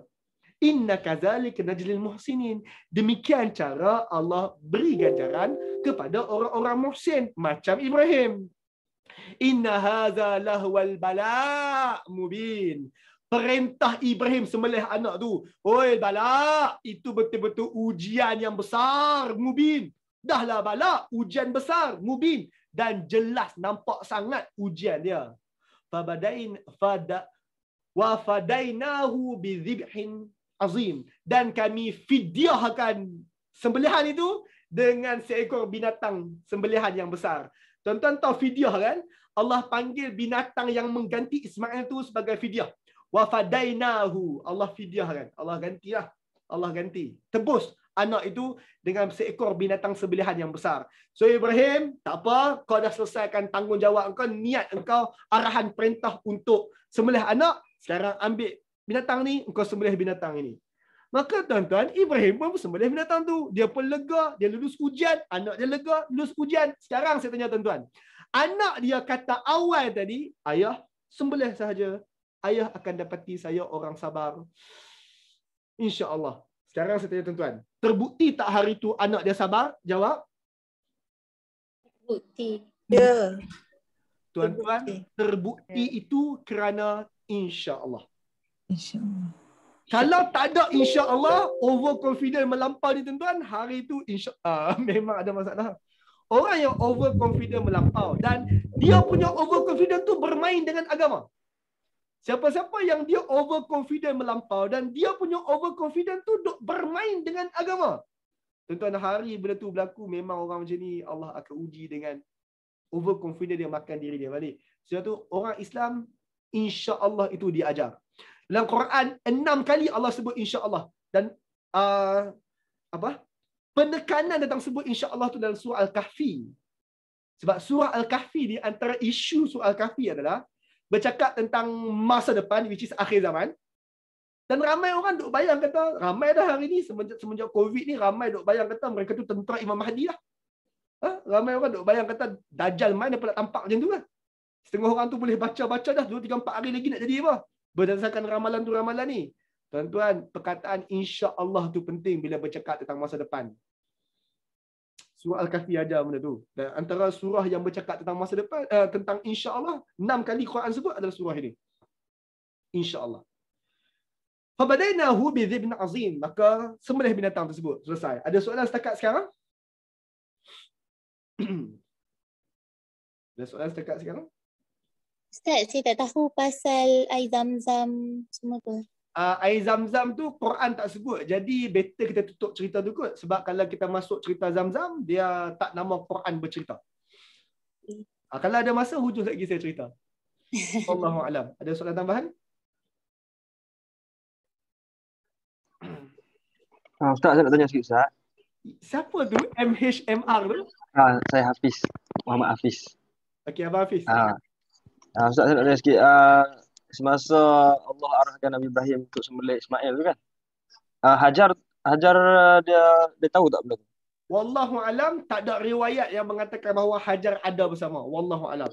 Tapi ya Kak Abang, kita pun tahu. So kalau kita pun tahu, Hajar pun tahu lah. Tapi sama ada dia tahu sebelum ataupun selepas, itu wallahu alam. Ada soalan tambahan? Ustaz, masa tu Sarah dah melahirkan anak ke? Yang Nabi Lagi saya tanya soalan tu. Akak jangan tanya, saya nak tanya soalan tu. Okey, Ustaz. Okey, ada soalan lain? Yang seekor sembelihan yang besar ni, Baik. macam mana kita tahu dia adalah lembu atau kambing? Jawapannya, kita tak tahu dia lembu ke, kambing ke, kibash kita tak tahu. Cuma dalam riwayat bagi tahu kata Allah ganti dengan kibash. Isu dia kat sini, tuan-tuan kena faham beza Quran dengan hadis. Quran, dia hanya cerita benda perlu. Tadi Akak Aqilah tanya, Ustaz nak tahu telaga Zam-Zam? Quran tak cerita pasal Zam-Zam kan? Kesimpulan, cerita Zam-Zam tak penting. Itu kesimpulannya. Allah hanya kata, Allah ganti dengan satu binatang sembelihan yang azim, yang hebat, yang besar. Kita pula nak tahu, lembu ke, kambing ke, kuda ke apa? Jawapannya, lembu ke, kambing ke, kuda tak penting. Yang penting, Allah ganti dengan binatang sembelihan besar. Fokus pada yang Allah ganti, bukan nak tahu exactly apa dia. Quran punya style bercerita, benda tak penting dia tak cerita. Wallahu a'lam. Ada soalan tambahan? Kak Aqilah, saya tahu Kak Aqilah baru lagi. Saya galakkan Kak Aqilah pergi dekat Facebook Ajibwa bila habis nanti. Tengok siri nombor 1. Siri Al-Quran bercerita. Siri itu kita bercakap tentang seni Al-Quran bercerita. Seni Al-Quran bercerita tu dia akan kupas kaedah seni Quran bercerita. Saya galakkan dekat Akilah dan siapa-siapa yang first time join sesi malam ni, tengok video tu bila-bila tenang. Baru tuan-tuan faham kenapa kita buat siri Al-Quran bercerita ni, insya-Allah. Ada soalan lain tuan-tuan? Sorry Ustaz, saya duk fikir sebabnya kan this is the like macam insiden ni yang menyebabkan kita jadi korban every year kan. Right? So, tu yang tapi masa kita korban every year tu lembu and kambing yang common lah. Tu yang that's why saya tanya that kind of question lah. Okay. Nah, saya faham soalan tu. Sekarang tuan-tuan, ini sejarah bagaimana syariat korban tu muncul. Nak sembelih apa pun semua tu, kita tahu bukan daripada kisah ni, kita tahu daripada arahan dalam surah Al-Hajj. Sembelih binatang apa, datang dalam surah Al-Hajj. Tapi surah Al-Hajj pun Allah tak sebut detail lembu ke kambing ke apakah berapa bahagian apa semua tu. Detail lembu ke kambing ke berapa bahagian tu dalam hadis Nabi ya. Dalam hadis Nabi. Terima kasih. Ada soalan tambahan?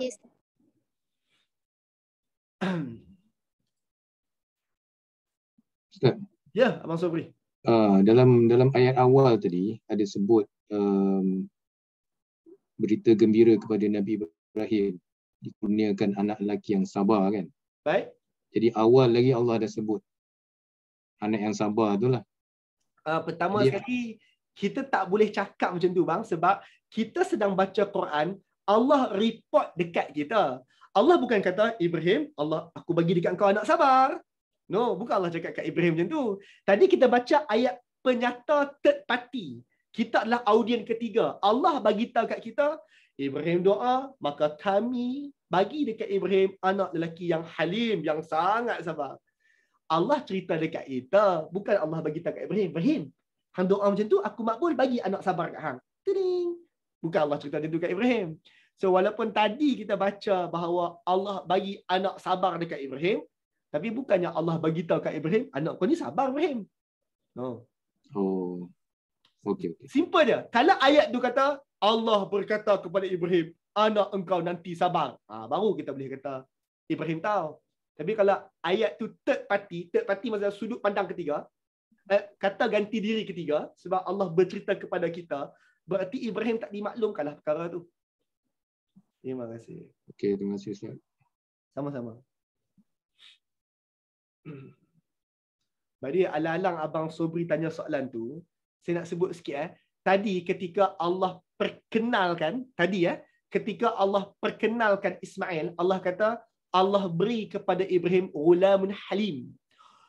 Budak remaja yang sangat halim. Halim maksudnya sangat sabar. Halim maksudnya sangat ekstrim sabar. Itu halim. Tapi waktu Ismail bercakap tentang diri dia, Ismail kata apa? Ayah akan dapati saya sabar insya-Allah. Allah panggil dekat Ismail halim, sangat sabar. Tapi Ismail panggil kat diri dia, saya akan sabar insya-Allah. Dia tak kata pun, saya adalah satu orang yang sangat sabar insya-Allah. Tuan-tuan, menunjukkan bahawa betapa Ismail ni dia merendah diri lah. Dia menggelar diri dia orang yang sabar insya-Allah. Allah panggil Ismail halim, sangat sabar. Itu isu seterusnya merendah diri. Terima kasih. Tuan-tuan tutup dulu cerita. Kita sambung bacaan. Kemudian kita patah balik soalan. Tadi Kak Ina tanya, Ustaz waktu ni Ibrahim ada anak lain tak? Kalau anak ada nombor 2, lepas tu sembelih seorang, mungkinlah tak rasa apa sangat. Betul tak tuan-tuan? Ada 2 anak sembelih seorang, okeylah, good. Maka tuan-tuan, setakat kita baca tadi, tak sebut pun pasal anak nombor 2. Tak sebut pun. Tapi tuan-tuan, apa pentingnya Ibrahim sanggup korban anak dia yang sulung dan anak dia yang pertama tu, anak tunggal dia tu? Apa pentingnya tuan-tuan? Ayat selepas isu sembelih anak, surah Safat, ayat selepas sembelih anak adalah ayat ni. Wa basyarnahu bil ishaq. Kami beri pula khabar gembira kepada Ibrahim dengan kelahiran Ishaq. Maksudnya apa tuan-tuan? Kerana Ibrahim membuktikan bahawa dia sanggup korban anak dia yang tunggal itu, Allah beri khabar gembira, dapat pula anak seorang lagi nama Ishaq. Menjawab saudara Naka Ina tadi, okay, Ustaz, masa tu dia anak nombor 2 ke? Jawapannya, anak nombor 2 tu tak ada lagi. kerana Ibrahim buktikan dia sanggup korban anak dia, maka Allah tambah, Allah bagi yang lebih lagi. Allah tambah dengan khabar gembira, engkau akan dapat anak seorang lagi, Ishak. Hari ini dimasuk topik baru, kelahiran ataupun dianugerahkan Ishak alaihi salam. Macam mana Ishak dia datang? Walaqad ja'at rusuluna Ibrahim bil busyra. Sesungguhnya para rusulina, para utusan kami datang jumpa Ibrahim. Tengok perkataan ini, rasul, para utusan. Nabi Ibrahim tu rasul. Nabi Muhammad tu rasul. Rasul maksudnya utusan. Rasul tu bahasa Arab, utusan tu bahasa Melayu. Rusul adalah plural, jamak. Rasul seorang, rusul ramai. So para utusan. So tuan-tuan, seperti mana Nabi Muhammad dan Nabi Ibrahim tu rasul Allah kepada kita, para malaikat adalah rasul Allah kepada para nabi. Jelas? So para malaikat tu Allah panggil rasul. Rasul kami, rasul Allah. So ayat tu bagi tahu, walaqad ja'at rusuluna Ibrahim bil busyra. Para utusan kami, which is para malaikat, datang kepada Ibrahim. Para malaikat ni bawa khabar gembira. Izdakhalu alaihi, ketika para malaikat 2, 3, 4 orang ni, dalam riwayat sebut 3, saya sebut 3 lah mudah. Ketika 3 para malaikat ini masuk kepada Ibrahim. Masuk kepada Ibrahim maksudnya mereka masuk dalam kemah Ibrahim. Para malaikat ni datang dalam bentuk lelaki muda. Para malaikat ni datang bukan dalam rupa malaikat. Sebaliknya datang dalam rupa lelaki muda. Manusia. Dan dalam rupa yang Ibrahim tak familiar. So ketika para malaikat tu datang, izqalu alaihi, ketika mereka masuk kepada Ibrahim, bermaksud masuk rumah Ibrahim, masuk jumpa Ibrahim, faqalu, mereka sebut salaman. Selamat, selamat, selamat, selamat. Qala, Ibrahim pun jawab, salamun qaumun munkarun. Mereka jawab, mereka sebut kepada Ibrahim, selamat, selamat, selamat. Salaman, salaman, salaman. Man tersebut ada baris 2 kan? Salaman. Man tu menunjukkan bahawa mereka sebut selamat. Selamat, selamat, selamat, selamat. Mereka stres pada perkataan selamat tersebut. Ibrahim menjawab, salamun qauman munkarun. Selamat, wahai orang-orang yang munkarun, kami tak berapa nak kenal. Siapa ni? Tuan-tuan, soalan. Pasal apa dia sebut salam? Pasal apa tak sebut Assalamualaikum warahmatullahi wabarakatuh? Wahai tuan-tuan. Apa beza salam, selamat dengan Assalamualaikum warahmatullahi? Apa beza? Sebab dia tak kenal tamu dia. Oh, tak kenal tak payah bagi Assalamualaikum warahmatullahi. Kalau kenal baru bagi salam. Assalamualaikum tu sejahtera. Salam alaikum, salam sejahtera ke atas kamu. So kalau salam saja? Selamat. Selamat. Berarti salam assalamualaikum maksudnya selamat sejahtera ke atas kamu lah. So kalau sebut salam saja maksudnya selamat, selamat, selamat. Tuan-tuan, ni saya nak bagi kat sini ya, saya nak bagi practicality ya. Kenapa sebut salam sahaja? Maksudnya macam ni lah tuan-tuan. Saya bagi contoh tuan-tuan. Kalau tuan-tuan bawa kereta, tiba-tiba sahaja ada orang hampir terlanggar kita. Hampir terlanggar. Kita pun, apa ni? Aduh. Tuan-tuan, dalam hati kita dah marah. Maka kita pun bagi signal suruh dia berhenti. Maka dia pun berhenti. Kita keluar kereta, pergi jumpa dia. Tuan-tuan, agak-agaklah kalau kita pergi jumpa dia tu, otak dia kata apa? Waktu kita keluar kereta mai jumpa dia, agak-agak otak dia cakap apa? Selamat lah. Otak dia akan cakap, mampu Sagi dia marah aku, dia maki aku, dia bayang macam tu lah. Sebab dia buat salah. Maka tuan-tuan, ketika kita pun mai, kita kata selamat, selamat, selamat. Maksudnya dah aku main nak sembang lah. Aku bukan nak tampak pun. Aku bukan nak terajang pun. Aku bukan nak maki pun. Selamat, selamat, selamat. Kita declare peace. Declare selamat. Aku datang je nak sembang. Maka orang-orang ni kita tak kenal. Bila tak kenal, dia pun mai jumpa Ibrahim. Tuan-tuan, orang tak kenal tiba-tiba masuk rumah kita. Kita pun, what are you doing?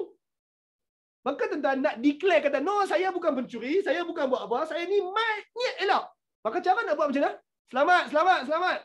Saya datang ni dengan aman ni. Aman, aman. Selamat, selamat. Aman, aman. Ada apa ni? Kami tak kenal ni. Siapa dia ni? Itu motif dia. Dia pun tak sebut dah. Assalamualaikum warahmatullahi. Dia sebut pun tak apa. Cuma dalam konteks cerita ni, orang tak kenal. Orang tu mai pada jauh, tiba-tiba masuk kemah Ibrahim, sebut selamat, selamat, selamat. Maka Ibrahim pun jawab, salam. Qaumun munkarun. Okey, kalau korang datang dengan selamat, fine lah. Kami pun terima dengan selamat lah. Tapi nak tanyalah, qaumun munkarun. Korang ni kami tak kenal ni. Tak apalah, mai duduk. Mai duduk dulu. Lepas duduk, farara ila ahlihi. Ibrahim pun arahkan dekat keluarga dia. Ibrahim masuk dekat dapur, pergi jumpa ahli keluarga dia, orang gaji berbagai. Faja'a bi'ijlin samin. Lalu Ibrahim bawa seekor anak lembu panggang. Faqarrabahu ilaihim. Lalu hidang kepada tetamu-tetamu ni. Tuan-tuan, tetamu yang tak kenal, Ibrahim bagi anak lembu panggang. Tuan-tuan, high class ke? Ini level Nilofa ke? Level Ustaz Nazar? Tuan-tuan? Nilofa. Ni level Nilofa. Ni level Nilofa. Orang tak kenal.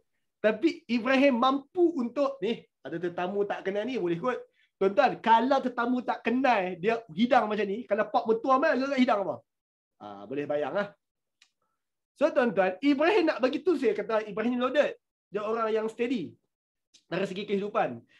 Maka dia pun pergi jumpa kat dapur dia, beritahu, akhirnya bawa mai hidang. Anak lembu panggang, faqarrabahu ilaihim. Lalu hidanglah. Lalu dia pun kata, jemput makan. Bila jemput makan, semua orang makan kecuali falamma ra'a aydiyahum la tasillu ilaihi. Tetap orang lain semua pakat makan menjamuh seorang sikit. Apabila Ibrahim lihat tangan para tetamu dia yang 3 orang tu, la tasilu ilaihi, tak dihulur keluar pun untuk jamah hidangan tersebut. Naqirahum wa aujasa minhum khifah. Ibrahim mula curiga, dia mula rasa seriau, takut terhadap tetamu-tetamu tersebut. Tuan-tuan tengok kat sini, nak bagi jelas sikit. Ketika dihidangkan, tetamu tersebut tak keluarkan tangan dan hidang dan jamah. Satu, pasal apa tak makan? Kita tahu sebab mereka malaikat tak makan. Itu satu. Yang kedua, kenapa Ibrahim dia curiga dan takut? Sebab bukan perbuatannya normal lah. Bila hidang makan langsung tak ada reaksi. Kalau hidang makan tak reaksi, dalam hati kita kata wajar. Apa punya tetamu tak makan, cukup lah. Tapi Ibrahim punya statement bukannya dia marah ke apa ke. Dia curiga dan takut. Pasal apa takut? Dia takut ada tetamu dia pegang senjata. Takut tetamu pegang senjata. Sekarang tuan-tuan, siapa-siapa buka kitab tafsir, takut tetamu pegang senjata? Takkanlah tak nampak senjata. Tuan-tuan, nak bagi tahu cara orang dulu berpakaian. Orang dulu ketika mereka berpakaian, mereka akan pakai satu pakaian yang paling bawah, paling rapat dengan badan mereka. Lepas tu mereka akan pakai jubah dalam. Lepas pakai jubah dalam, baru mereka pakai jubah luar yang nak pergi keluar, kena ribut pasir berbagai ni. Selalunya tuan-tuan, ketika mereka duduk kat luar rumah, mereka akan pakai 3 lapis baju. Baju yang asal, jubah dalam, lepas tu jubah luar. Jubah luar tu lah yang kena kotak berbagai tu. Tuan-tuan tengok negara yang bersalji, hari bersalji kan mereka pakai tebal kan? Salji kena dekat jubah luar, kot luar tu. Bila masuk dalam rumah, apa mereka buat dekat kot luar? Mereka akan buka, mereka akan sangkut. Sama juga orang duduk tengah-tengah padang pasir ni, yang loaded-loaded ni, mereka ada 3-4 lapis pakaian. Masuk dalam rumah, mereka akan buka kot luar mereka, jubah luar dan sangkut. Jubah dalam tak buka. Bila jubah dalam tak buka, tangan duduk kat dalam jubah tu. So, senjata ada kat dalam. Kalau ada lah. Kalau ada senjata kat dalam. Maka sekarang, jemput makan. Orang lain pakai awak keluar tangan, mereka tak awak keluar tangan. Ibrahim kata, pasal apa ni? Tangan dia pegang pisau ke? Tangan dia pegang pedang ke? Tangan dia pegang pistol ke apa ni? Maka Ibrahim mula curiga, Ibrahim mula rasa takut. Tadi dia mai, dia sebut selamat. Gaya ni gaya tak selamat ni. Maka Ibrahim ada dalam hati dia perasaan curiga dan takut itu. Qalu, tetamu tu pun jawab. Lupa tunjuk. Sekali lagi dia buat perangai. Tuan, saya sedar kata setiap kali saya live dan Zoom serentak, mesti ada isu teknikal macam ni. Kalau Facebook sahaja ataupun Zoom sahaja, smooth lah. Alright. Ketika Ibrahim sedar kata, apa ni? falamma ra'a aydihim la tasilu ilaih nakiruhum wa awjasa minhum khifah. Qalu, tetamu pun jawab, la takhaf. Ibrahim, tak payah takutlah. Tuan-tuan, Ibrahim tak sebut pun, aku takut ni. Ibrahim cuma rasa dekat dalam sahaja, curiga dan takut. Tetamu tu pun kata, la takhaf. Ibrahim, usahlah takut. Tak payah takut Ibrahim, relax Ibrahim, tak payah takut. Inna, sesungguhnya kami ni, ursilna ila qaumi Lut. Ibrahim, kami ni malaikat sebenarnya. Tada, kami malaikat. Dan kami datang ni singgah aja sebab kami diutuskan pergi kepada kaum Lut. Kami diutuskan pergi kepada kaum Lut. Sekarang tuan-tuan dekat Facebook dengan Zoom jawab saya. Malaikat pergi jumpa kaum Lut. Biasa ke? Pelik. Apa yang pelik? Malaikat jumpa kaum Lut. Apa yang pelik? Lama-lama. Apa dia kak? Lama-lama baru nak datang. Lama-lama baru datang? Saya tak faham. Sebab bukan setiap masa datang, tiba-tiba nak datang. Bukan setiap masa datang, tiba-tiba nak datang. Relax lah. Lut kan Nabi. Setakat Rasul datang tu normal lah. Setakat malaikat datang tu normal lah. Soalan dia, normal ataupun pelik ketika malaikat datang jumpa kaum Lut? Mesti ada sebab. Ada sebab kot nak bagi wahyu lah. Kenapa? Hukuman. Nak bagi hukuman. Tuan-tuan sebut hukuman sebab tuan-tuan tahu cerita ni pasal hukuman. Anak azab. Tuan-tuan sebut kena azab lah apa bagai tu sebab tuan-tuan tahu cerita ni malaikat nak pergi jumpa, nak pergi terajang kaum Lut. Ayat tu tak sebut pun. Ayat tu kata kami ni nak pergi jumpa kaum Lut. Macam mana tuan-tuan tahu Ibrahim kata, nak pergi terajang kaum Lut ya? Tuan-tuan tak sebut pun. Kami nak pergi jumpa kaum Lut. Soalan saya, biasa ke, normal ke ataupun luar biasa malaikat pergi jumpa kaum Nabi tertentu? Tuan-tuan, malaikat datang jumpa Lut yang tu normal. Malaikat datang jumpa Muhammad yang tu normal. Malaikat datang jumpa Ibrahim yang tu normal. Sebab mereka rasul dan terima wahyu, tu normal. Tapi kalau malaikat kata, aku datang ni nak jumpa Lut, normal lah. Tapi kalau, no, aku datang nak jumpa kaum Lut. Malaikat bila datang jumpa kaum, maksudnya malaikat nak terajang. Seperti mana malaikat datang jumpa Muhammad, normal lah. Normal lah. Malaikat datang jumpa Nabi Muhammad. Tapi kalau malaikat kata, aku nak pergi datang jumpa geng-geng belah sana perang Badar tu. Aku datang ni dekat perang Ahzab ni sebab nak pergi jumpa geng-geng hak duk sebelah Khandaq belah sana tu. Tuan-tuan, malaikat datang jumpa kaum berarti malaikat tu nak pergi terajang. Kalau malaikat datang jumpa Nabi atau Rasul itu normal lah. So ketika tetamu ni kata, malaikat ni kata, Ibrahim, kami ni malaikat sebenarnya. Kami ni malaikat. Kami datang nak pergi jumpa kaum Lut. Ibrahim terus faham, jenuh. Kaum Lut akan terajang lumat ni sebab malaikat nak pergi jumpa kaum Lut. Bukan seorang, 3 orang. Tuan-tuan, Allah hanya perlu hantar satu malaikat je nak terajangkan bumi ni. Nak lumatkan bumi, seorang malaikat pun cukup. Tapi Allah hantar 3 hari tu. Ketika, tuan-tuan, so statement bahawa kami datang nak jumpa kaum Lut, maksudnya nak kena terajang dah kaum Lut tersebut. Dengar sahaja statement itu, wamra'atuhu qa'imatun fadhahikat. Isteri Ibrahim yang dengar bahawa malaikat tu malaikat rupanya. Malaikat nak pergi jumpa kaum Lut. Isteri Ibrahim yang dengar bahawa malaikat nak pergi jumpa kaum Lut. Isteri Ibrahim yang tengah berdiri itu pun terus ketawa. Sekarang saya tanya tuan-tuan, pasal apa isteri Ibrahim ketawa? Seronok akhirnya dia orang Amirul apa dia Amirul? Dia isteri Nabi Ibrahim AS jadi gembira lah, akhirnya Lut akan musnahkan lah.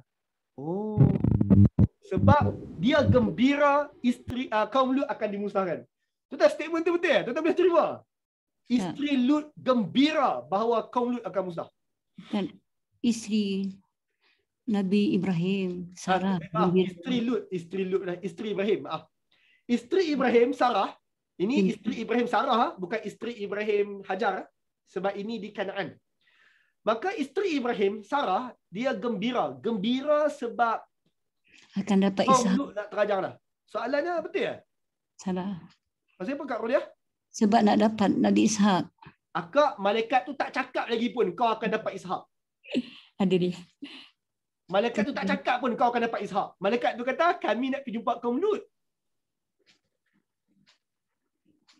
Amirul kata, dia ketawa sebab dia kata, yes, mampus pun kaum Lut tu. Itu Amirul punya version. Soalan dia, betul ke macam tu? Tak, ayat sebelum tu kata nak dapat Ishak. Ayat sebelum tu tak cakap ke? Agak-agak kita campur-campur ayat ni. Oh, Surah Hud ke, surah mana ke, Allah tak bagi tahu pun, kami nak bagi Ishak.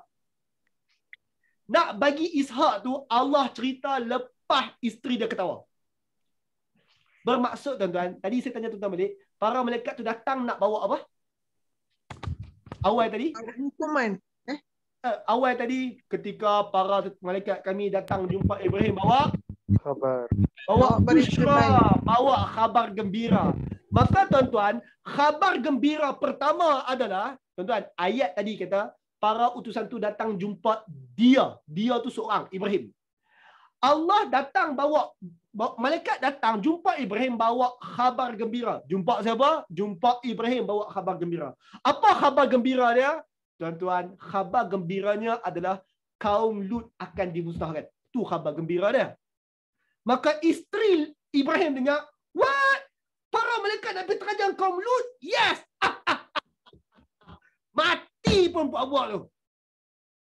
Puak-puak gay lesbian pun nak mati dah. Lega aku dengar. Tu isteri Ibrahim. Dia pun berdiri, dia pun ketawa. Bila dia berdiri, dia ketawa. Ayat lepas tu, fabasyarna bi Ishaq. Lalu para malaikat tu kata, amboi Sarah, ketawa tak ingat dunia ni. Ni Sarah, ada satu benda lagi. Allah beri khabar gembira kepada engkau, engkau akan dapat Ishaq. Tuan-tuan, Allah bagi khabar gembira dekat siapa tentang Ishaq ni? Dekat siapa? Sarah. Dekat Sarah.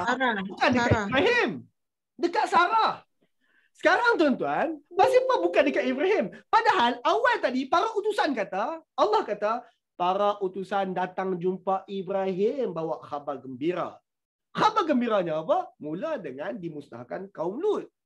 Yang kedua, tapi yang kedua ni untuk Sarah, bukan untuk Ibrahim. Yang kedua, by the way Sarah, kau akan dapat anak. Ishak nama dia. Allah pun nama saja. Kau akan dapat anak nama Ishak tu. Okey? Sarah, okey Soalan, Ibrahim tak gembira ke dia akan dapat anak nama Ishak? Taklah gembira sangat dah ada Ismail. Oh, Kak Zarina tak tapis langsung. Jawapannya gembira. Tapi taklah excited sangat anak nombor 2. Saya ada anak tuan-tuan. Masa anak nombor 1 tu, pipi ni sakit, tahan senyum. Masa scan first time tu, pipi ni tahan senyum, sakit. Anak nombor 2 lah, lekat pula. Lekat dah buat lah, accident. Tuan-tuan, anak nombor 1, unplanned. Anak nombor 1, kita excited gila. Anak nombor 2, masih excited tapi okey lah. Okey lah. Tapi tuan-tuan, Sarah itulah anak nombor 1. Maka Sarah kata, what? Wow, dapat baby ya. Sarah yang excited gila-gila. Ibrahim, okey lah. Okey lah. Sekarang tuan-tuan, kita sambung balik isu tadi ya. Sarah, para malaikat kata, amboi Sarah ketawa gila-gila ni. Fabasyarna bil Ishaq. Kami beri khabar gembira kepada Sarah. Sarah, engkau akan dapat Ishaq. Nama ada. Wa min wara Ishaq Yaqub. Oh, by the way Sarah, bukan setakat engkau akan dapat anak Ishaq, engkau akan dapat cucu lepas Ishaq, iaitu Yaqub. Tuan-tuan, Sarah ni dia tak sempat jumpa pun cucu. Tapi dia dapat kata, what? Aku akan dapat cucu. Kenapa ayat tu penting tuan-tuan? Sebab orang zaman itu tuan-tuan, anak engkau 10 tahun pun belum tentu anak engkau akan hidup besar. 10 tahun mati taun. 11 tahun mati Ebola. 12 tahun mati pula COVID. Macam-macam zaman tu. Sebab tu bila para malaikat kata, engkau akan dapat anak, by the way Allah jamin engkau akan dapat cucu. Automatik Sarah faham kata anak dia akan besar. Sebab tu berita dapat cucu tu berita besar. Itu membuktikan bahawa anak dia akan besar. By the way, Allah tak bagi tahu dekat Hajar ataupun Ismail, engkau akan dapat cucu. Which is, Sarah boleh bayang dah kata, this is the firstborn. Maaf, bukan firstborn. Ini isteri pertama.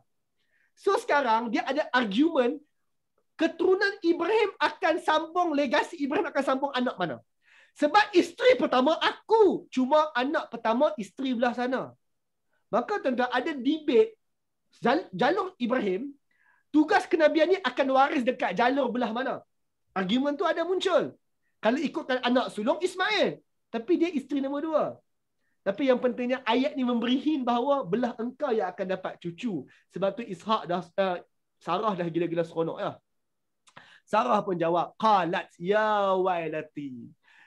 Ya wailata. Ya wailata ni tuan-tuan terjemahannya banyak, tapi terjemahan yang paling tepat bagi saya untuk situasi ini, ya wailata. Iyalah tu kau malaikat. Dapat anak konon, iyalah tu. Aalidu wa ana ajur. Ada ke patut engkau ni bergurau dengan aku? Macam mana I nak dapat anak sedangkan anak ajur? I ni dah seorang tua sangat dah malaikat. Oi. Wa hadza ba'li syaikha. Dan suami aku ni pula seorang tua yang sangat tua. Inna hadza la syai'un ajib. Ish, hang ni benda tu ajib sungguh. Benda tu sangat menghairankan berita gembira kau ni. Malaikat jawab, qalu, malaikat kata, ata'jabina min amrillah. Memang ajaib pun, memang hairan pun. Tapi adakah kamu hairan apabila itu perintah Allah?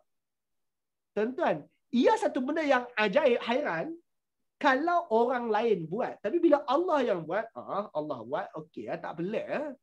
Para malaikat pun mengingatkan Sarah, Sarah, kami ni malaikat, kami bukan bergurau. Kami sedang beritahu benda yang Allah beritahu. Tak ada ajaib pun bila Allah yang beritahu. Tidak ada yang hairan pun bila Allah yang perintahkan. Rahmatullah wa barakatuhu alaikum ahlal bait. Ini kasih sayang dan keberkatan Allah ke atas kamu, wahai ahlul bait. Innahu hamidum majid. Allah ni maha terpuji melimpah ruah kasih sayang dia. Tuan-tuan, silsilah keluarga Nabi Ibrahim AS, isteri pertama Sarah tak ada anak, isteri kedua Hajar dapat anak pertama Ismail. Sekarang Sarah di usia tua dia ada Ishak, lepas Ishak nanti ada Yaqub.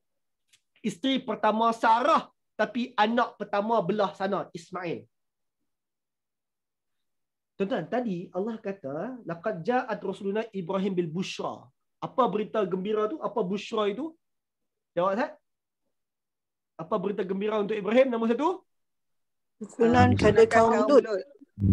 Akan dimusnahkan kaum Lut. Berita gembira 1. Berita gembira 2? Lahir Ishak. Lahir Ishak dan Yaqub. Tengok nombor 2. Lahir Ishak dan Yaqub tu.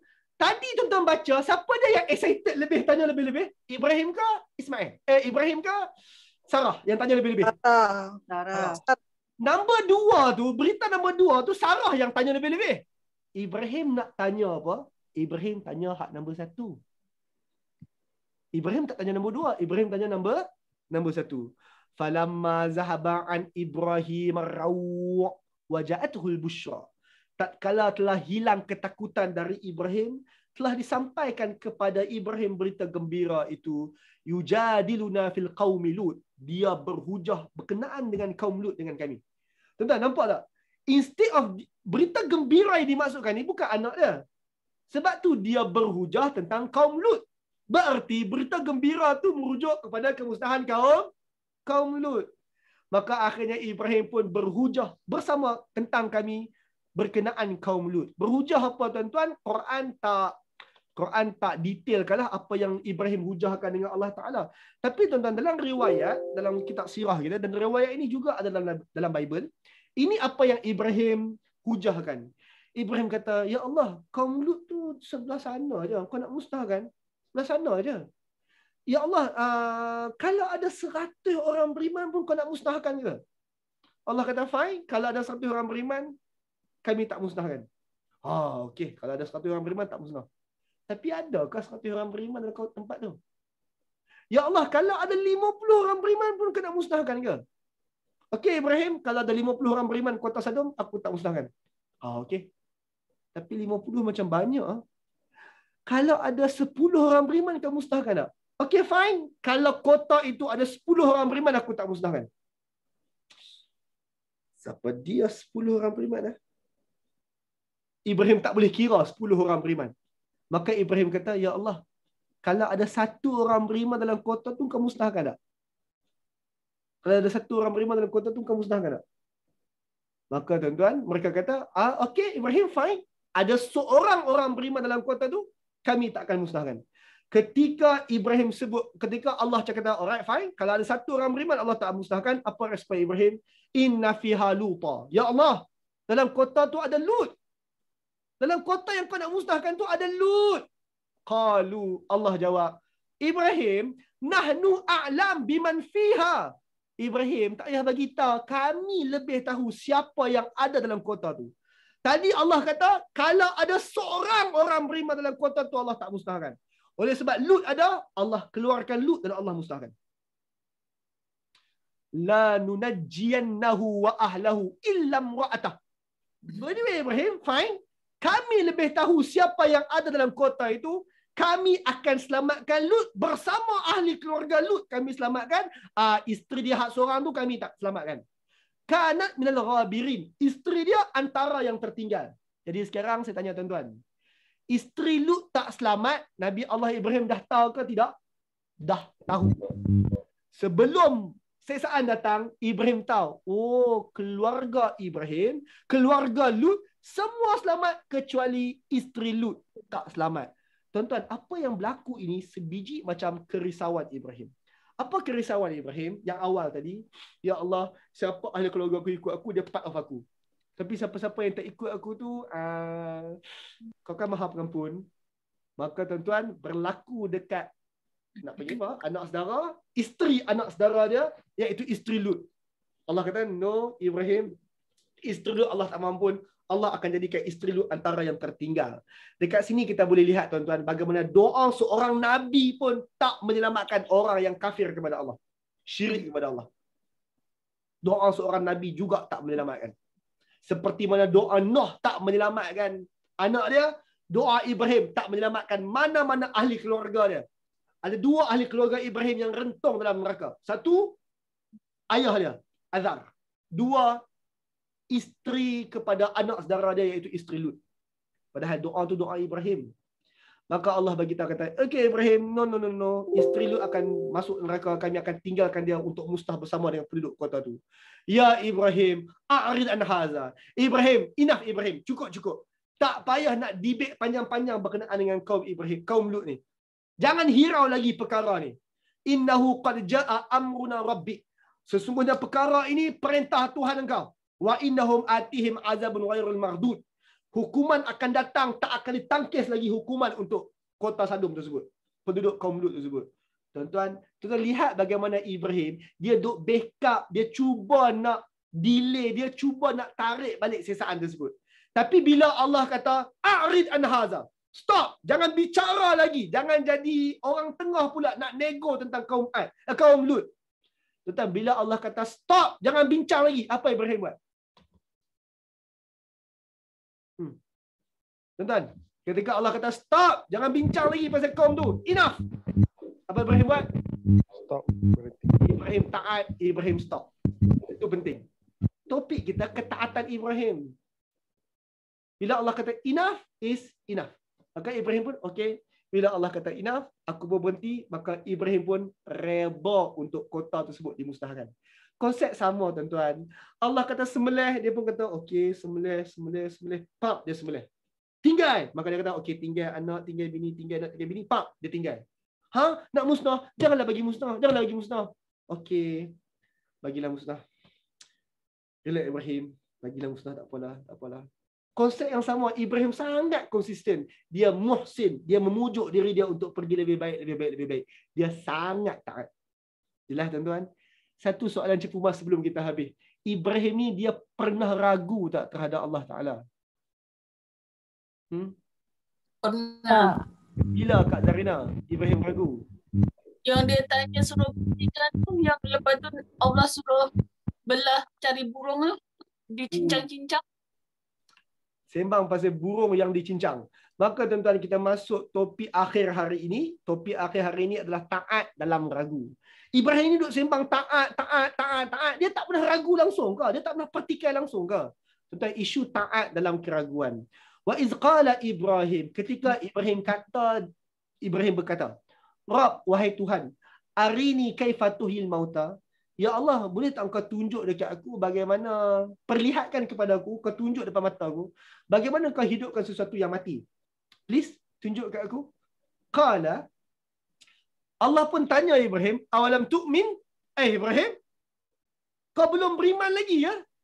Tuan tengok Ibrahim minta Allah tunjuk bagaimana Allah hidupkan yang mati. Allah punya respon, Ibrahim tak beriman lagi ke duk minta bukti ni? Duk minta depan mata ni tak beriman lagi ke? Allah kata Allah mampu menghidupkan yang mati. Enough lah, cukup lah. Pasal apa duk cari jawapan lagi ni? Pasal apa duk tanya lagi ni? Awalam mu'min, tu'min, kau tak beriman ke? Tak beriman lagi ke? Qala, tengok respon Ibrahim. Bala, ya Allah bukan macam tu. Bala. No, bukan tak beriman. Aku beriman. Ikhlas dia cakap beriman. Serius aku beriman bahawa engkau boleh menghidupkan yang mati. Cuma aku tanya soalan tu, walakin liyatma'inna qalbi, aku cuma nak tenteramkan hati. Sebab tuan-tuan, dalam hati ni duk tanya itu, tanya ini, tanya itu, tanya ini. Maka syaitan pun masukkan keraguan, 2, 3, 4 keraguan. Sebab tu untuk tenteramkan hati, aku cari jawapan. Oleh sebab aku ada akses dengan engkau, aku nak minta, boleh tak tunjuk bagaimana Allah menghidupkan yang mati? Tuan-tuan, sewaktu ayat ini dibacakan oleh Nabi, Nabi Muhammad bagi tahu dekat para sahabat, kalaulah Ibrahim juga ragu, Nabi Muhammad guna perkataan syak. Kalau Ibrahim juga ragu, tak pelik kalau kalian juga ada ragu satu ataupun dua benda berkenaan dengan agama Islam ni. Tuan-tuan, ini beza orang Islam yang beriman dengan orang dengan Robert. Ataupun dengan orang yang pertikai Quran tanpa iman. Ibrahim, dia ragu ataupun dia syak bahawa Allah hidupkan macam mana yang mati nampak macam mana? Boleh ke? Boleh ke? Ada sedikit keraguan. Tapi tuan-tuan, ketika Allah tanya, kau tak beriman ke? Apa jawapan Ibrahim? Iman saya ada, cuma saya nak hilangkan ragu. Sebab tu tuan-tuan, dalam agama kita ni, kita tak boleh anti kepada orang yang banyak tanya dan tanya dia tu soalan pelik-pelik. Antara contoh, orang banyak tanya dan soalan tu pelik-pelik. Ustaz, pasal apa laki boleh kahwin 4? Saya rasa kurang adil. Saya macam berat untuk terima. Hai, Quran kata boleh kahwin 4. Saya beriman boleh kahwin 4 lelaki. Tapi saya tak tenang. Boleh Ustaz explain tak? Hilangkan ketenangan saya tu. Kegusaran saya tu. Ustaz, soalan macam tu patut kita jangan anti sangatlah nak jawab. Ada orang tanya itu adalah normal. Dia tak beriman ke? Saya beriman. Saya tahu ayat mana, surah mana. Cuma saya macam tak berapa nak syok lah kat situ. Boleh explain lebih tak? Murtad ke orang macam tu? Tak murtad, tuan-tuan. Dia cuma nak menghilangkan kegusaran dan juga ketak tenteraman dia tu. Ataupun orang tanya, Ustaz, sudah dengar kata ikutlah Quran dan Sunnah, Quran dan Sunnah, Quran dan Sunnah. Saya bab ikut Quran saya okey, tapi dalam bab ikut Sunnah ni saya Nabi Muhammad tu orang. Tu pula ada hadis palsu lah, apalah, apa bagai tu. Baik kita ikut Quran saja. Ada orang buat argument macam tu. Dia murtad ke? Tuan-tuan, orang macam tu tak murtad lagi. Dia cuma nak menghilangkan keraguan. Kita pun tanya, abang cakap macam tu, tak percaya Nabi Muhammad ke? Tak, saya percaya Nabi Muhammad. Saya tahu Nabi Muhammad orang terbaik. Saya tahu dia Rasul akhir zaman. Saya tahu dia ajak Quran. Tapi saya skeptikal terhadap hadis. Orang macam ni tuan-tuan, kita tak boleh hukum murtad lagi. Dan tak boleh anti dia. Tak boleh ban dia daripada ikut kelas. Relax lah dulu. Dia baru tanya soalan untuk menghilangkan keraguan. Seperti mana Nabi Allah Ibrahim bertanya Allah Ta'ala, tak beriman ke Ibrahim? Bahkan beriman dah. Cuma aku bertanya untuk hilangkan keraguan. Sekarang, bila ada orang tanya soalan pelik-pelik ni, bukan sebab tak beriman, cuma dia macam tak syok sikit. Apa nak jawab? Jawab seperti mana Allah bagi contoh. Apa contoh Allah Ta'ala? Apa Ibrahim tanya? Ibrahim tanya, Ya Allah, macam mana nak kau hidup orang mati? Tunjuk Ustaz. Okey Ibrahim, tengok jawapan Allah Ta'ala. Allah punya jawapan adalah, Fakhuz arba'ata minat tayr. Ambil 4 ekor burung. Tu arahan satu. Ambil 4 ekor burung, faturhunna ilaik. Cincang-cincang daging-daging burung tersebut. Summa ja'al ala kulli jabalin minhunna juz'a. Kau ambil letak di atas setiap bukit campuran daging-daging itu. Summa ud'uhunna. Kemudian panggil burung-burung itu. Ya'tinaka sa'ya. pasti mereka segera datang jumpa kamu. Macam rutin biasa. Ingat perkataan sa'ya tadi? Sa'i. Ini perkataan sa'ya. Tadi saya sebut perkataan sa'ya tu maksudnya boleh buat rutin. Bersegera buat rutin. Tak payah suruh, dia reti buat sendiri. Rutin. Segera. Maka ayat tu kata, engkau ambil burung 4 ekor, kau cincang. Bila kau cincang, kau letak gaul daging dia campur, letak dekat tempat 4 penjuru bukit berbeza, panggil mereka, burung tu akan datang macam rutin mereka. Macam biasa, bersegera. Sekarang Amirul. Amirul. Ya Ustaz. Kalau hang nak kena buat benda ni, step 1 apa dia? Kena tangkap burung dulu lah. Nasib baik jawab macam tu. Step 1 bukan ambil burung potong. Step 1 pergi tangkap burung dulu. Sekarang saya tanya, tangkap burung mudah ke ada effort? Ada effort. Ada effort 4 ekor pula tu.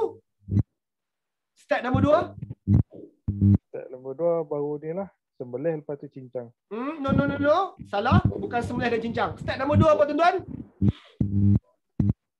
Kumpulkan daging. Kumpulkan burung. Dah tangkap dah burung. Dah beli dah burung. Dah tangkap dah burung. Kumpulkan. Step nombor 2? Kumpulkan daging. No. Bukan kumpul daging. Bukan sembelih burung. Step nombor 2 apa? Letak kat gunung lain-lain. No. Asah pisau. Asah pisau. Cincang tak betul? Akidah sebut apa? Asah pisau. Asah pisau. No. Tuan-tuan, step nombor 2. Buang bulu dia. Ajar dia. Terima kasih Kak Azwar.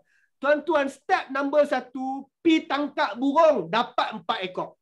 Lepas dapat 4 ekor burung, step nombor 2 apa dia? Step nombor 2 adalah engkau kena train 4 ekor burung tersebut. Akan 4 ekor burung tersebut, kau pun boleh panggil 4 burung tersebut. Sebab arahan last sekali apa dia? Engkau panggil 4 burung tu, 4 burung tu akan datang jumpa engkau just like normal days. Macam yang rutin mereka selalu buat. Maksudnya Ibrahim pergi tangkap 4 ekor burung berbeza. Lepas tu Ibrahim pun train 4 burung ni. Burung nombor 1 bila aku panggil Ahmad, kau man. Burung nombor 2 bila aku panggil Siti, kau datang. Burung nombor 4 bila aku panggil Nicholas, engkau datang. Burung nombor sekian. Dia train. Dia pun lepas train dia pun kata, okay Nicholas, go over there. Siti, go over there. Dia pun kata, okay Siti, come here. Okey, nampak dia 4 ekor ni telah pun mendengar arahan. Maka dia pun buat training dulu. Dia pun kata, okey, Siti kau duduk sini. Sekejap bila aku bersiul kau datang. Nicholas kau duduk sini. Dia pun letak 4 ekor kat tempat-tempat berbeza. Dia pun try. Dia pun pipit. 4 ekor main. Alright, lega. Berarti, tuan-tuan, step nombor 2 tu makan masa tau. Makan effort, makan masa. Maka, dan tuan-tuan, sepanjang 3 tahun, 4 tahun mentrain burung-burung tu ikut dengar cakap, ada perasaan tau. Kita membela binatang ni, kita ada perasaan. Kita sayang burung tu apa semua ada. Maka lepas 5-6 bulan, 5-6 tahun mungkin, burung tu dah dengar cakap berbagai, sampailah hari untuk kita buktikan apa yang Allah cakap. Ya Allah, aku dah cari burung, aku dah pun train burung tersebut, aku dah ready untuk buat benda yang kau suruh. Iaitu apa dia? Ambil 4 ekor burung ni, sembelih, cincang, lumat, gaul daging. Lepas tu, dulu aku letak dekat 4 bukit berbeza. Dulu boleh suruh pergi sendiri. Sekarang dia pun angkat, letak 1 gaul, letak nombor 2, letak nombor 3, letak nombor 4. Tuan-tuan, ni atas bukit dia kena lari, letak. Patah balik lari, letak. Patah balik lari, letak. Patah balik, letak. Dia pun main tengah-tengah, dia pun kata, semalam panggil 4 ekor mai. Tadi aku dah cincang habis. Siti! Siti mai? Ahmad mai? Nicholas mai? Amirul pun mai. Pak depan mata. Maka waktu tu barulah Ibrahim jelas depan mata bahawa Allah betul-betul telah pun laksanakan ataupun membuktikan bahawa dia mampu untuk hidupkan yang mati. Wa'lam, ketahuilah Annallah azizun hakim. Allah dihormati sebab ada kuasa. Allah maha bijaksana. Tuan-tuan, nombor satu tu, Al-Aziz. Allah ini Al-Aziz. Dia dihormati. Dia ada izzah. Dia dihormati sebab ada kuasa dia. Orang minta bukti. Allah, tunjuk bukti kau boleh hidupkan yang mati. Allah tak layan pun tak apa. Sebab dia Al-Aziz. Tapi Allah nak memakbulkan permintaan Ibrahim, Allah layan. Bila Allah layan, Allah tak hidupkan mati terus macam tu ya. Allah suruh Ibrahim buat sedikit training untuk dapat jawapan. Why? Sebab Allah maha bijaksana. Allah maha bijaksana. Sekarang tuan-tuan, orang yang duk tanya soalan pelik-pelik, saya tak setuju dengan isu poligami dalam Quran. Saya tak setuju kenapa kita perlu bergaduh dengan Bani Israel. Pasal apa Tuhan hantar banyak kitab sangat, hantar satu sudah. Pasal apa Adam makan buah saja kena turun atas muka bumi. Ada orang tanya soalan-soalan pelik-pelik ni berkenaan dengan agama kita. Tuan-tuan, step satu. Kalau tuan-tuan orang beriman dan ada bahagian daripada Quran ataupun agama ni yang tuan-tuan kurang setuju, kurang berpuas hati, step satu adalah adakan effort, adakan usaha seperti mana Ibrahim ada usaha untuk menghilangkan kegusaran. So kalau tuan-tuan tak setuju isu poligami contoh, Quran kata benar, boleh. Tuan-tuan tak setuju, kata boleh. Tuan-tuan, macam mana nak selesaikan masalah? Tuan-tuan, take your time, take your effort untuk cari rujukan, tanya orang tu, tanya orang tu, berargumentasi dengan dua tokoh berbeza tentang isu tersebut. Sampailah satu hari, tuan-tuan berpuas hati dengan mana-mana penjelasan mana-mana tokoh. Itulah apa tuan-tuan buat. Saya skeptikal terhadap hadis. Bagi saya, hadis ni tak boleh pakai sangat. Bila skeptikal, tak beriman ke? Saya beriman, cuma saya skeptikal terhadap hadis. Okey, kalau kau beriman, settle, maka carilah jawapan. 5-6 tahun kemudian kau dapatlah jawapan. Effort tu penting. 5-6 tahun sepanjang cari jawapan tu murtad ke? Kafir ke? No. Engkau beriman, cuma ada sedikit keraguan. Keraguan tersebut, Innallaha ghafurur rahim. Allah maha ampun lah. Allah maha sayang. Allah maha ampun, Allah maha sayang. Kalau mati sebelum kita selesaikan isu tersebut pun, insya-Allah masuk syurga. Allah maha ampun, Allah maha sayang. Wallahu alam. Ada soalan? Ya Ustaz, tanya. Ya, Amirul. Allah bertanya kepada Nabi Ibrahim AS, bukankah dia sudah beriman? Kenapa Allah tahu apa dalam hati Nabi Ibrahim? Apa hikmah dia tu? Alright. Soalan yang menarik. Ibrahim tak beriman lagi ke? Kenapa Allah tanya padahal Allah dah tahu benda dalam hati? Soalan, kenapa Allah tanya? Tentu lebih kurang macam ni lah. Amirul, bos hang buat kerja, bos dapat report letak atas meja dah pun. Tiba-tiba bos suruh hang bentang report tersebut. Hang punya performance, bos dah dapat report dah pun, tapi bos panggil hang jabat bos sembang dengan kau. Bos suruh explain 2-3 benda pasal kerja kau. Soalan, dia satu penghargaan lah. Kau boleh bercakap dengan bos dalam bilik bos tu. Konsep sama, Allah berkomunikasi dengan Ibrahim, satu benda yang membanggakan Ibrahim lah. Boleh berkomunikasi dengan Allah Ta'ala. Itu satu. Nak komunikasi apa? Aku tahu semua. So, bila tahu semua, nak cakap apa? Tuan-tuan, itulah komunikasi. Tuan-tuan yang belajar pasal apa? Pasal communication skill ni, tuan-tuan yang belajar pasal communication skill, tuan-tuan kadang-kadang tanya bukan untuk tahu. Tuan-tuan tanya hanya untuk kita panggil sembang pembuka bicara lah. Sembang santai. Sembang santai. Kau buat apa sekarang ni? Tuan-tuan bukan kita tak tahu pun dia buat apa. Bisnes kau okey tak? Bukan kita nak tahu sangat. Kita pun tahu lah. Tuan-tuan, kita tanya adalah kerana nak membuka bicara. Nak bagi ada repo. Nak bagi ada kemesraan. Itu antara motif satu yang Allah tanya. Yang kedua, Allah tanya untuk membuktikan bahawa Ibrahim, manusia, bila kita tanya, orang boleh tipu lah. Bila kita tanya, orang tu boleh bagi jawapan betul dan orang tu boleh bagi jawapan yang salah. One of the reason Allah tanya adalah untuk lihat orang yang menjawab tu sama ada dia nak ikhlas menjawab ataupun dia nak twist lah. Twist jawapan. Dan no, bukan itu yang kau maksudkan, kau ada benda lain nak cakap ni. Tapi kau tak cakap. Allah tahu secara detail. Tapi Allah masih bertanya. Lagi satu tuan-tuan, Allah bertanya ni adalah satu hak mutlak Allah Ta'ala. Dia nak tanya, dia tanya. Dia nak suruh orang senyap. Allah nak senyap, Allah senyap. Wallahu a'lam. Ada soalan tambahan?